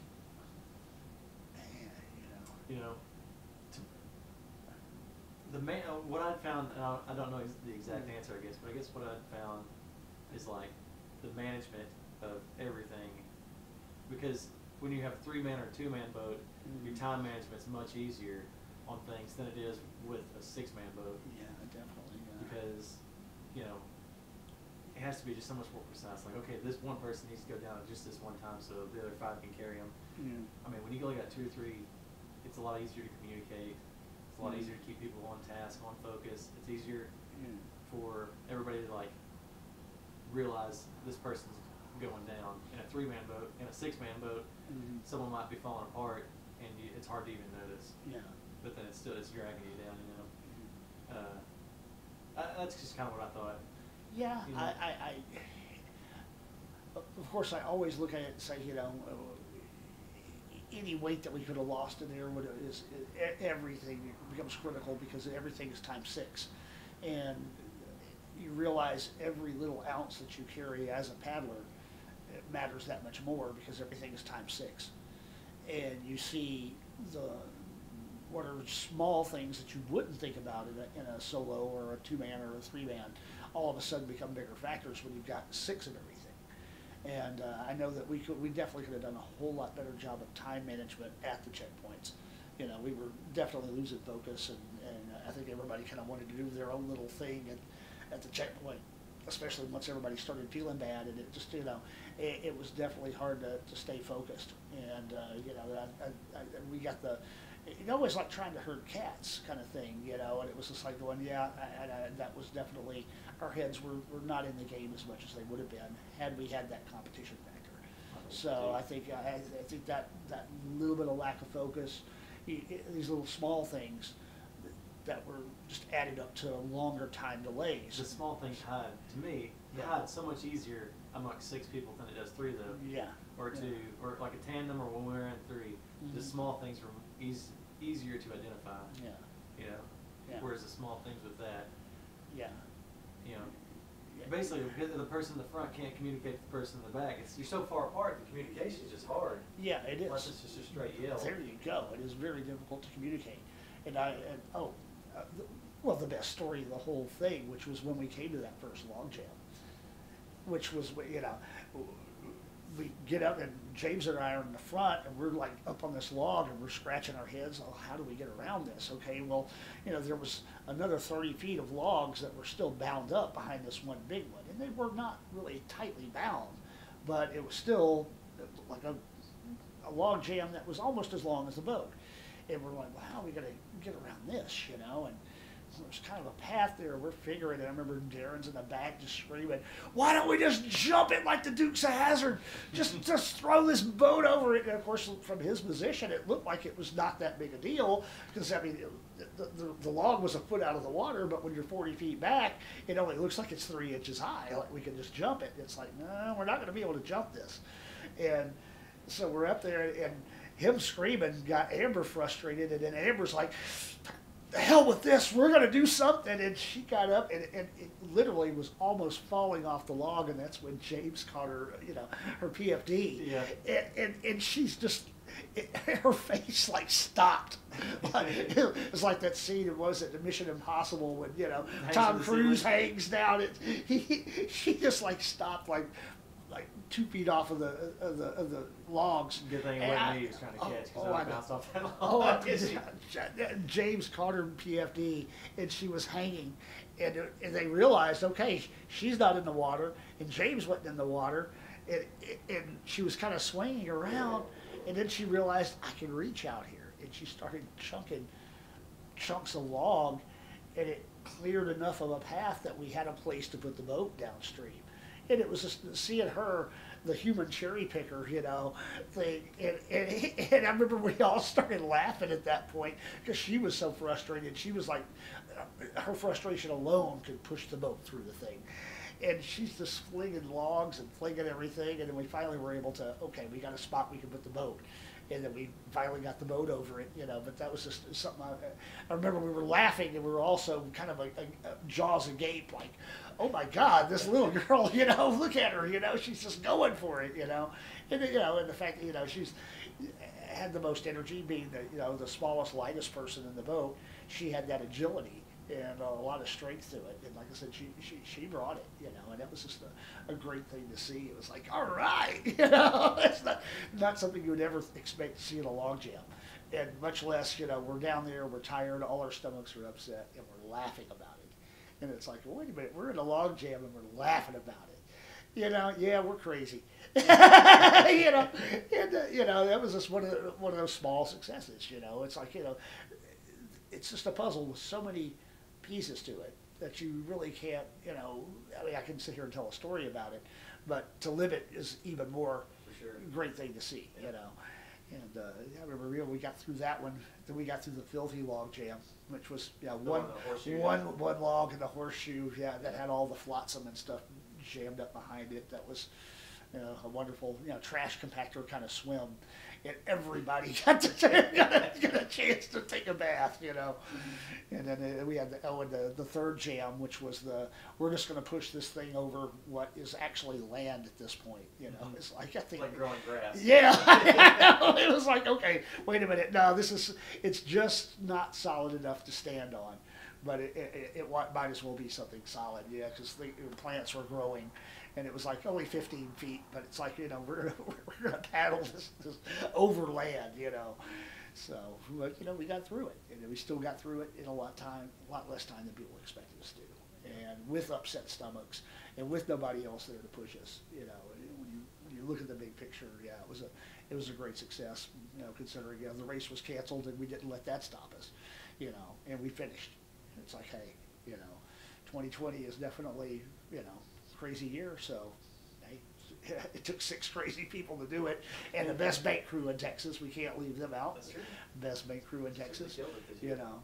So Ed smiling face on the banks with them this year too. Absolutely. Under our team name, so yeah, that was pretty cool. Absolutely, and then of course, you know, John Moore, who was nice to show up to cheer us on. Yeah, cheer us on, was there at the end, and I thought it was kind of cool because, you know, we had this you know, competition thing going on, and I thought it was kind of cool that we're there at the finish line. There's no hoopla and celebration, but it's like cigars and whiskey with the, you know, with kind of our competition. You know, it was like, wow, that was something I never expected to see ever. You know, that was really cool. Didn't see it coming. Yeah, exactly. You know, and he equated his experience with the 340 when he pulled a really risky move with doing the because he's a sailboat pilot, and he knows how to navigate via charts, and he was able to do a move where they were able to avoid a barge wake in Lisbon Bottoms on the Missouri, and I was like, wow, that's a cool story to hear. You know, we're hearing a tale from another race which did run this year, and it was like, wow, that was cool to hear. You know, and to see how taking that chance really paid off for them, and I think they were able to finish like 4th or something. They finished in the top 10, and they did a really good finish. I was really proud of their efforts, you know, and it's kind of cool to see, you know, Texas sometimes export some of that talent, stuff that we were able to build doing the safari, and take it to other races and, you know, give them a little Texas, you know. It's kind of cool to see, you know. So, I mean, it's just, when you think about it, there's so many, you know, good things happened out of the bad things, and we were able to overcome those things. That, you know, it's a success in the big picture, you know, and keeping that big picture, the finish, making sure you finish this thing. You get into Spring Lake, you got to make it to Seadrift, you know, and it's everything that happens in between turns into a great story. Exactly. You know? No matter how bad you feel at the time, you'll love it. Exactly. After you're done. Yeah, exactly. That's what I think. I was reading another article where they were calling it Type 1 fun is the fun that you're having at the time, and it's an absolute blast. Type 2 fun is, it ain't fun at the time, but when you reflect on it, it's absolutely awesome. You know, I think somebody said something about Type 3 fun, which is no fun at all because it's no fun to reflect on. But you know, that I've found that a DNF, even in a DNF, you still have successes, and even a DNF in a safari is not actually Type 3 fun, although it definitely feels like Type 3 fun at the time. You know, so that's not to say that you want to go out there and ever have that happen, but still, the story it's a great story regardless. But when you've got that story from Spring Lake to Seadrift, yeah, you definitely got something that, you know, is going to stick with you for the rest of your life. You know, and the more and more people that come into this, you know, it's just fun to see other people, because it's like, you know, you see people when they first start training, and it's like, oh man, you know, I remember when I was at that point, you know, first boat, yeah. Seeing them, you see your own reflection. Yeah. You know what I mean? Like, you see things that you did, and you're like, exactly, oh, you know, and you know where they're at, and it's like going, okay, I remember it. You see them learn things, and it's like, they had that aha moment, you know, and you see how they progress, you know, or you meet them at the seminar or something like that, and, you know, they've never done this thing before, and they've never really paddled maybe before, or, you know, they're into some sort of sport, and you watch that growth. And then when you see them come up those steps at the seawall, you know, and you see their picture, you know, and you see their time on the split sheet, you know, and it's like going, yeah, you know, you kind of see their story too, you know, and it's like going, you know, I guess that shared misery thing that makes this thing a great thing. But you know, it's you know, it's hard to describe until you've been there. So you've gone through it. Yeah. There's so many people that tell these stories and they're like, oh man, it sounds amazing. Mm-hmm. I'm like, yeah. Even the best storyteller won't ever be able to explain it Yeah. as good as make you have that same feeling. You know Exactly. what I'm saying? Yeah. The best storyteller in the world could do it. Yeah. And it like bums me out that I can't get it across to him. So I just like revert to, you know, you should buy a boat. you know, yeah. You show them the shut up and paddle video, and it's like going, well, you know, for only $1,500, you can buy a boat and paddle. Yeah, you know, and it's like, you know, but you know, I think, you know, once somebody's got enough experience, or just they get to a point where they kind of like where I was talking about when I slid up on that sand, you know, in Smithville the first time, and I go, wow, I've accomplished something, you know, you times that times 1,000, and that's what's like coming up to those steps the first time, you know, and it's just absolute, you know, joy, and yeah, you're gonna want more of that. You know, so, you know, beware, this is a very addictive thing, and, you know, you might have to do it more than once, you know. Yeah. Either one and done, or you'll do it for the rest of your life. Yeah, I tend to think, yeah, it's not too much difference, you know. It's like one person's going to decide, yeah, this is great. Yeah, there's a few people that are like, well, okay, I've accomplished that, you know. Yeah, but, you know, I mean, I don't know, but for me, it was definitely, you know, this is just going to get crazier as it goes, you know. That's kind of how I feel too. Yeah, you know, you know, so it's more, you know, yeah, more. That's what I'm after is more of those, you know, more of those wild stories, more of that. How hard can I push myself and still succeed? You know, more of that. Just looking back and going, man, that was crazy, but wow. I'm still here to tell the story, you know. It's man, I can't quantify it in terms of personal growth, you know. It's just it's a wonderful thing, you know. You make friends, you grow, you find things out about yourself you didn't know, you see things in other people that you just wouldn't see, you know, and you're thinking, oh man, you know, you're crawling through a mud pit, you know, in a swamp and gator infested waters, and maybe people think, hey, you think this is fun? It's like, yeah, man, you know, what are you, stupid? Are you crazy? It's like, no, we're a lot of both, you know. Yeah, and you haven't, like, you seriously haven't lived until you really question what you're doing. Yeah, exactly, you know. So man, it's a wonderful thing to have, and it's like, you know, I can't thank the people that, you know, the two guys that started this, you know. Of course, I'm horrible with names, but they, you know, two guys that, you know, decided, well, let's just paddle on down to Corpus and shoot some squirrels along the way, you know, and let's just go eat, and turn it into what it's turned into. You know, it's you know, it's definitely something that, you know, you wouldn't find many other places in Texas, you know. Or the world, really. Yeah, That's, yeah. You know, Yeah. like that. It's definitely unique, you know, and like I say, you know, if people are thinking about it, you know, you need to get a boat. Yeah. So we glossed over one story, and because you went through the pain, it has to live forever through this form of media, through YouTube. But tell how I unintentionally like split your lip completely open. You lived through so much pain. It wasn't you at all. It wasn't your fault. But you did a great job of ducking the branch. The thing is that, you know, we were headed upstream at a slow pace, and the thing is, because we were headed upstream, the low-hanging branch, had decided that it's going to grow downstream. Well, what happened was it caught on your short collar, and it bent backwards, and it was a perfect bow. And I saw it loading. I saw this thing, like, this thing's about to whip back, and I had my hand out and everything ready to block it, and the thing came right between my fingers and came right into my lip, right in my face. I mean, it smacked me in the mouth, and you know, I couldn't feel my face. I mean, it was like a really hard punch, and I couldn't feel my teeth.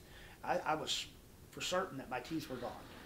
And I'm like, oh man, and I've touched it, and I realized I was bleeding. I didn't know to what extreme. And I remember I turned to the side and just went, and just let all this blood just flow.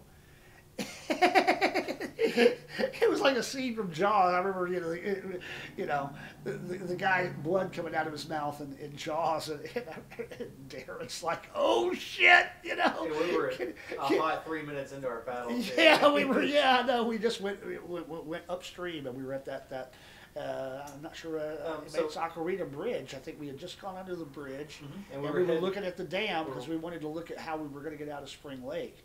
And we just made it the distance under the bridge. Yeah, that's as far as we made it. Yeah, it was half a mile, and it was like, and I was so looking forward to that. That was the Memorial Day training run, and I remember, we were gonna go all the way down to Palmetto because that's where we all had set up camp, and it was so fortunate though that day because Nurse Cindy was with us, and she's she's the medic, and she was actually in my V7, and she looks at it, and of course, oh, honey, you're going to need stitches. It's just like, hey, you're going to need, it's no big deal. You're just going to need some stitches. And I'm like going, yeah, I kind of figured that, and it was like, okay, somebody gave me an ice pack, and I just, it was great. We got to the emergency room. There was nobody there. They took me right back, and I thought, good, they're going to get me sewed up and everything, and I'm going to be able to catch them by staples, and I'll be back in the boat, and we'll be able to finish our way down to Palmetto.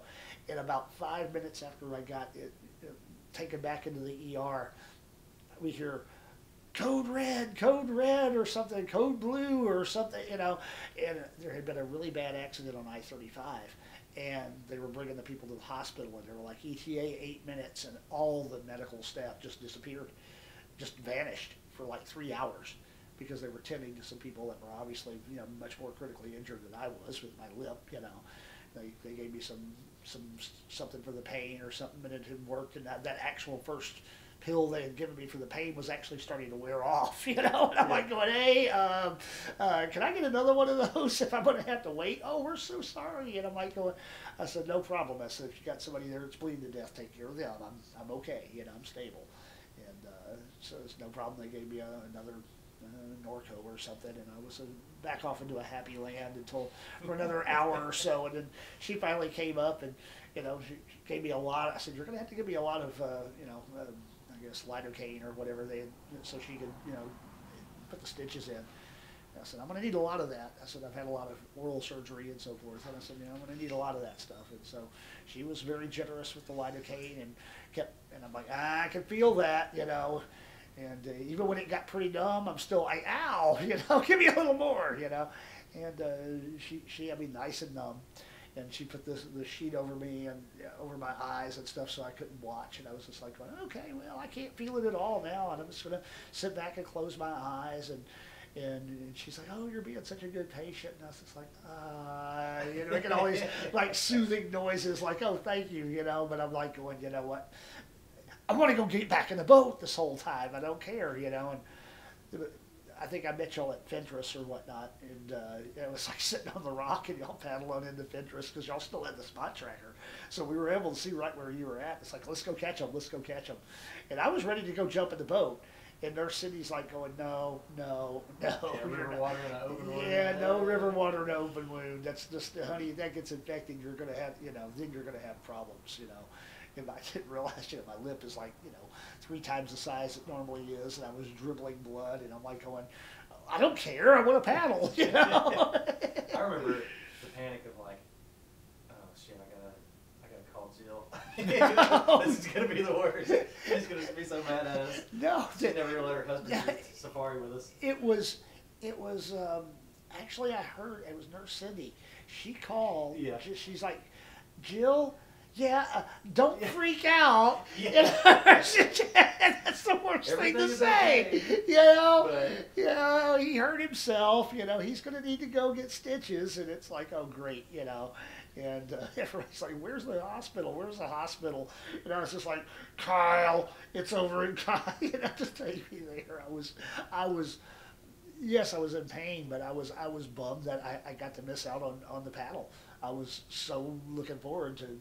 I love running Rio. I love running Cottonseed. That first 16 miles is a lot of fun. You know, you got adrenaline going through there. There's a lot of obstacles to avoid. It's interesting. You never have a dull moment, you know, and I really missed the paddle, you know, and I was like, you know, and I think it was the best campfire though afterwards though, because we wound up at Palmetto, still wound up at the campsite, and everybody told their poop stories. Everybody, oh yeah, yeah, and, you know, everybody was partaking of, you know, a little beverage, you know, and of course I was refraining, but I didn't need any at that point. I still had plenty of lidocaine in my lip, you know, so I'm like, well, you know what, I'm all right, you know, and of course, you know, I didn't have much to say. I didn't want to talk much because I obviously didn't have all these stitches in my lip, you know, say, hey, good way to shut this guy up, you know, but at the same time, I just remember it was just a lot of fun, and I think that was when, because Brenda had come over, and we were hanging out, and we're talking about, and she had talked about how she had only had like one glass of wine or something. I think that's how the bet started, that she was going to take a shot at the end, and I think realistically that was probably the genesis of the 2020 team. Was what happened there at the campfire in 2019. Yeah, you know, I can see that. You know, because she came over and talked, and then O'Brien came over and was talking, and we just had some. I don't think James was there, but we had some different people milling about that we had just, and I think that's kind of where the idea was. You know, maybe we should put some more people in this boat. But I think that's definitely why Brenda wound up in the boat in 2020, was from that campfire. You know, and it's like, yeah, I love Palmetto Memorial Day weekend. It's such a cool hangout. Yeah, yeah. I hope that they do it again. Actually, I think David Kaiser's taken over that. Okay. Yeah, the Jones, I think they said they were going to pass it on, and they weren't able to do it this year because I think Palmetto was closed, or something happened to it this year. But of course, we had, you know, the virus thing, yeah. And so, yeah, and it was, you know, but yeah, I'm looking forward to more of that. Yeah. You know, I remember the biggest hit story of mine was that just happened to be the year after I'd finished that 72-ounce steak. Oh yeah. I had to tell that story like 5 times. Yeah, because different people come and go. Oh, you got to hear this, and everybody's trying to stop it. Everybody's trying to keep from laughing as you're telling the story. It's just, okay, here comes another couple of victims. I tell it, and then Brenda's like, "Hey, you got to tell Brian." I tell Brian, and he's like, "You got to tell my girlfriend." I'm like, I've never even met your girlfriend. I don't want to tell her that we found this steak out. It turned out like a good time though. Yeah. Oh yeah, it was. It's always a blast, and you know, it's just something tranquil about that spot. You know, it's over the river. You're like 100 foot up or something. You know, yeah, and it's like that's one of the more dangerous places in the race, especially if you come through there after dark, because that bridge can jack you. You know, well, not the bridge, but the bridge doesn't move, but it's the moving water under the bridge. Yeah. You got some moving water that doesn't stop, and then you've got something that's an immovable object. And anytime you have those two things colliding in one spot, you know, if you're the boat and gets in between that, that's not a place to be.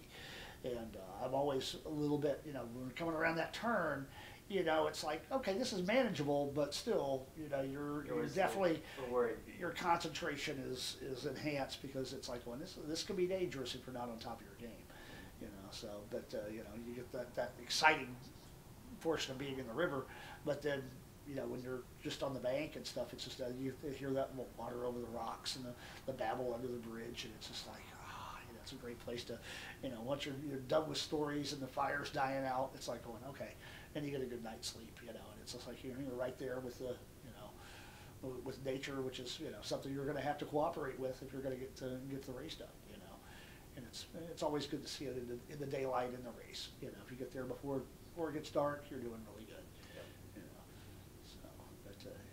Yeah, I'd like us to not do it with a split lip next time. So I want to be careful. I thought, man, hockey mask. Everybody's like, okay, the mask is a big thing now. It's like, well, okay, get me a Jason mask, you know, or Darth Vader or Stormtrooper mask or something, you know. That way, you know, it's like, oh, we got to go eat some salad in the sweeper. It's like, going, no problem. You just leave your hand into it. Go for it. Lawn dart right through the street. Yeah, you know, 2020, you know, it gets you right through. We were doing another little race on our practice run And so it was me and Rob were paddling, and we went through a little sweeper, and we got just a little too close to it. And I went through some trees, and then he actually had a tree branch. It didn't catch him on the lip, it caught him right under the nose. And it was enough to bring him out of balance. And he came out of the boat just because he didn't want to get hurt by it. And I'm like going, oh, it got you in the nose. Okay, it didn't get you in the lip. Hey, you're not bleeding, did he? Okay, it looks all right, you know. But we still wound up in the water, and then, of course, laughing about it, you know. It's like, it's good when you can laugh at your mistakes, you know. And it's good to be able to reflect on that. It's like, well, yeah, I bled all over the place, but, you know, I still wanted to be back in the boat, you know. So It didn't motivate you at all. no, it didn't. Still, If it did anything, it just motivated me that much more, you know. And I have a small little battle scar from it, but that's okay, you know. Brag about it now. Yeah, exactly. You know, it's like, yeah, man. I mean, you know, had I been 20 years younger, it would have been done in a bar, you know, and I wouldn't have anything to show for it except shame. So, you know, yeah, it's, you know, it's like I said, even bad things that happen on the river turn into good things, you know, and that's some of the magic of it. So it's, you know, it keeps on going. You know, it's one of those, you know, perpetual type of thing, just like the river itself. You know, it keeps on moving. You know, you just got to keep on battling. You got any plans for 2021? Not sure. I tend to think that probably gonna be Rob Nichols and me. I think we're looking at we've been running the buggy boat, and we've been doing some really good times. So I think, you know, and like I said, I never thought the single blade thing would catch on, but after, you know, tugging around a 6-man boat and having to push a, you know, really heavy, you know, boat down the river, that single blade really works well, you know, and it's something that it's, you know, it's fun, and it's not as taxing on the body, and we're able to do a measured out, and we're doing a really good pace. So I think, you know, we'll definitely give Ho Ho Ho Run here a shot here in a couple of weeks, and you know, it's always the first real good training run of the year.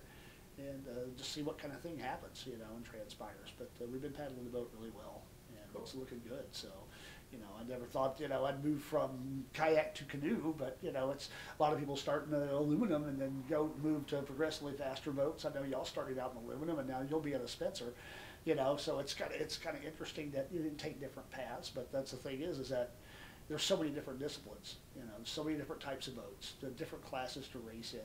You know, it's a little bit, it's fun to do a little bit of all of it, you know. For sure. And yeah, I see myself. I mean, I could always go back into a slower boat too, just like say a USCA boat, because I want my finish in that department. Yeah. You know what I mean? Yeah, exactly. In that category. So, but yeah, I guess it just has happened to work out that way where I've progressively gotten to a faster boat. But yeah, I have no doubt that I'll move out of it at some point. I'm not going to just. Exactly. I mean, just to stay into one thing, you know. I mean, you know, some people are comfortable with doing one thing and they get really, really good at it. But I mean, I know there's people that never get out of aluminum. Yeah. You're like, man. Yeah, yeah. I know. You know, and they're cool. still out there. That's what they like, and that's what they're good at. And if they want to excel at that, then hey, more power to them. I mean, that's the thing is we got freedom to do different things, and I think that's one thing that another good success out of 2020. It was a good year for people to step outside their wheelhouse and do something different and grow and do something that, hey, wow, I never thought about doing something like this, you know, or this something I never thought I would do, but let's give it a shot and see what happens, you know. And, you know, it's been a growing experience because it's like, wow, I didn't know I'd ever wind up in a 6-man.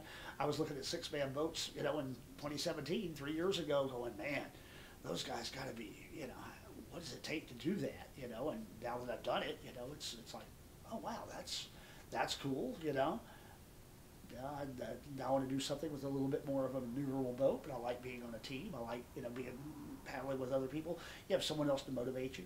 When you're doing it solo, you know, you got to make sure you stay out of that mental focus has to be on the big picture, you know, because you don't have anybody to squabble with if they screw up, or you don't have anybody to tease, or, you know, you don't have someone to make, whatever, whatever type of jokes or whatever, you know. I mean, that's really important, you know, when you have that team dynamic. So, but, you know, there's at some point I'm like going, you know, sometime I'm probably going to want to go solo again, You know, especially I've got that SEI that still never got to run in 2018, and it's like when I got this boat, and it's got to go at some point. So I'm pretty sure at some point it will. But you know, this year it's like going, hey, you know, crazy things have come together, and it's like going, hey, I never thought that would happen, but you know, hey, let's see how fast we can shove a standard boat down the river, because I'm sure we can do it, and we can do it and be somewhat comfortable. And you know, we get down there, we finish, and it's like going, you know, my butt doesn't hurt that much this year, you know, and there'll be another success story, you know, and it doesn't necessarily have to be, you know, always defined in numbers. Sometimes that success can be defined in other ways, and you know, it's, you know, kind of the magic of it, you know. It's, hey, let's get on down the river and let's have fun doing it, you know, because if it ain't fun, it ain't worth doing it all, you know. So, I mean, like I say, it's type 1 fun or type 2 fun, and it goes between the two. But, you know, at the end of the day, you know, we have this wonderful story that stays with us the rest of our lives. So, I mean, that's something you can't get any other way, you know. So. Well, cool deal, man. All right. Thanks for coming out, dude. No problem, I man. love the stories. No, man, it's fun to relive it, you know. 2021, hopefully I can get all this down to the sea drift and maybe get some recaps from everybody. Yeah, it would be cool to get some recaps from people, right, especially right after the race. Oh man, you wouldn't believe what happened to us, Yeah, and it's fresh. Yeah, it's really fresh. So the recollection is spot on. You know, you know, and you know, hey, you know, we get a collection of battle wounds and stuff like that. You know? Scrolling by. Yeah, exactly. I mean, I'm sure I could furnish some pictures for the lip story. No problem. I've got some fun with some smiling with my stitches. You know, so. Either way, you got to give some blood, man. But hey, you got to donate to the river gods. Yeah, exactly. Small sacrifice. All right, well, we'll be hearing from you soon, man. All righty, man. Definitely, man. It's fun. See you.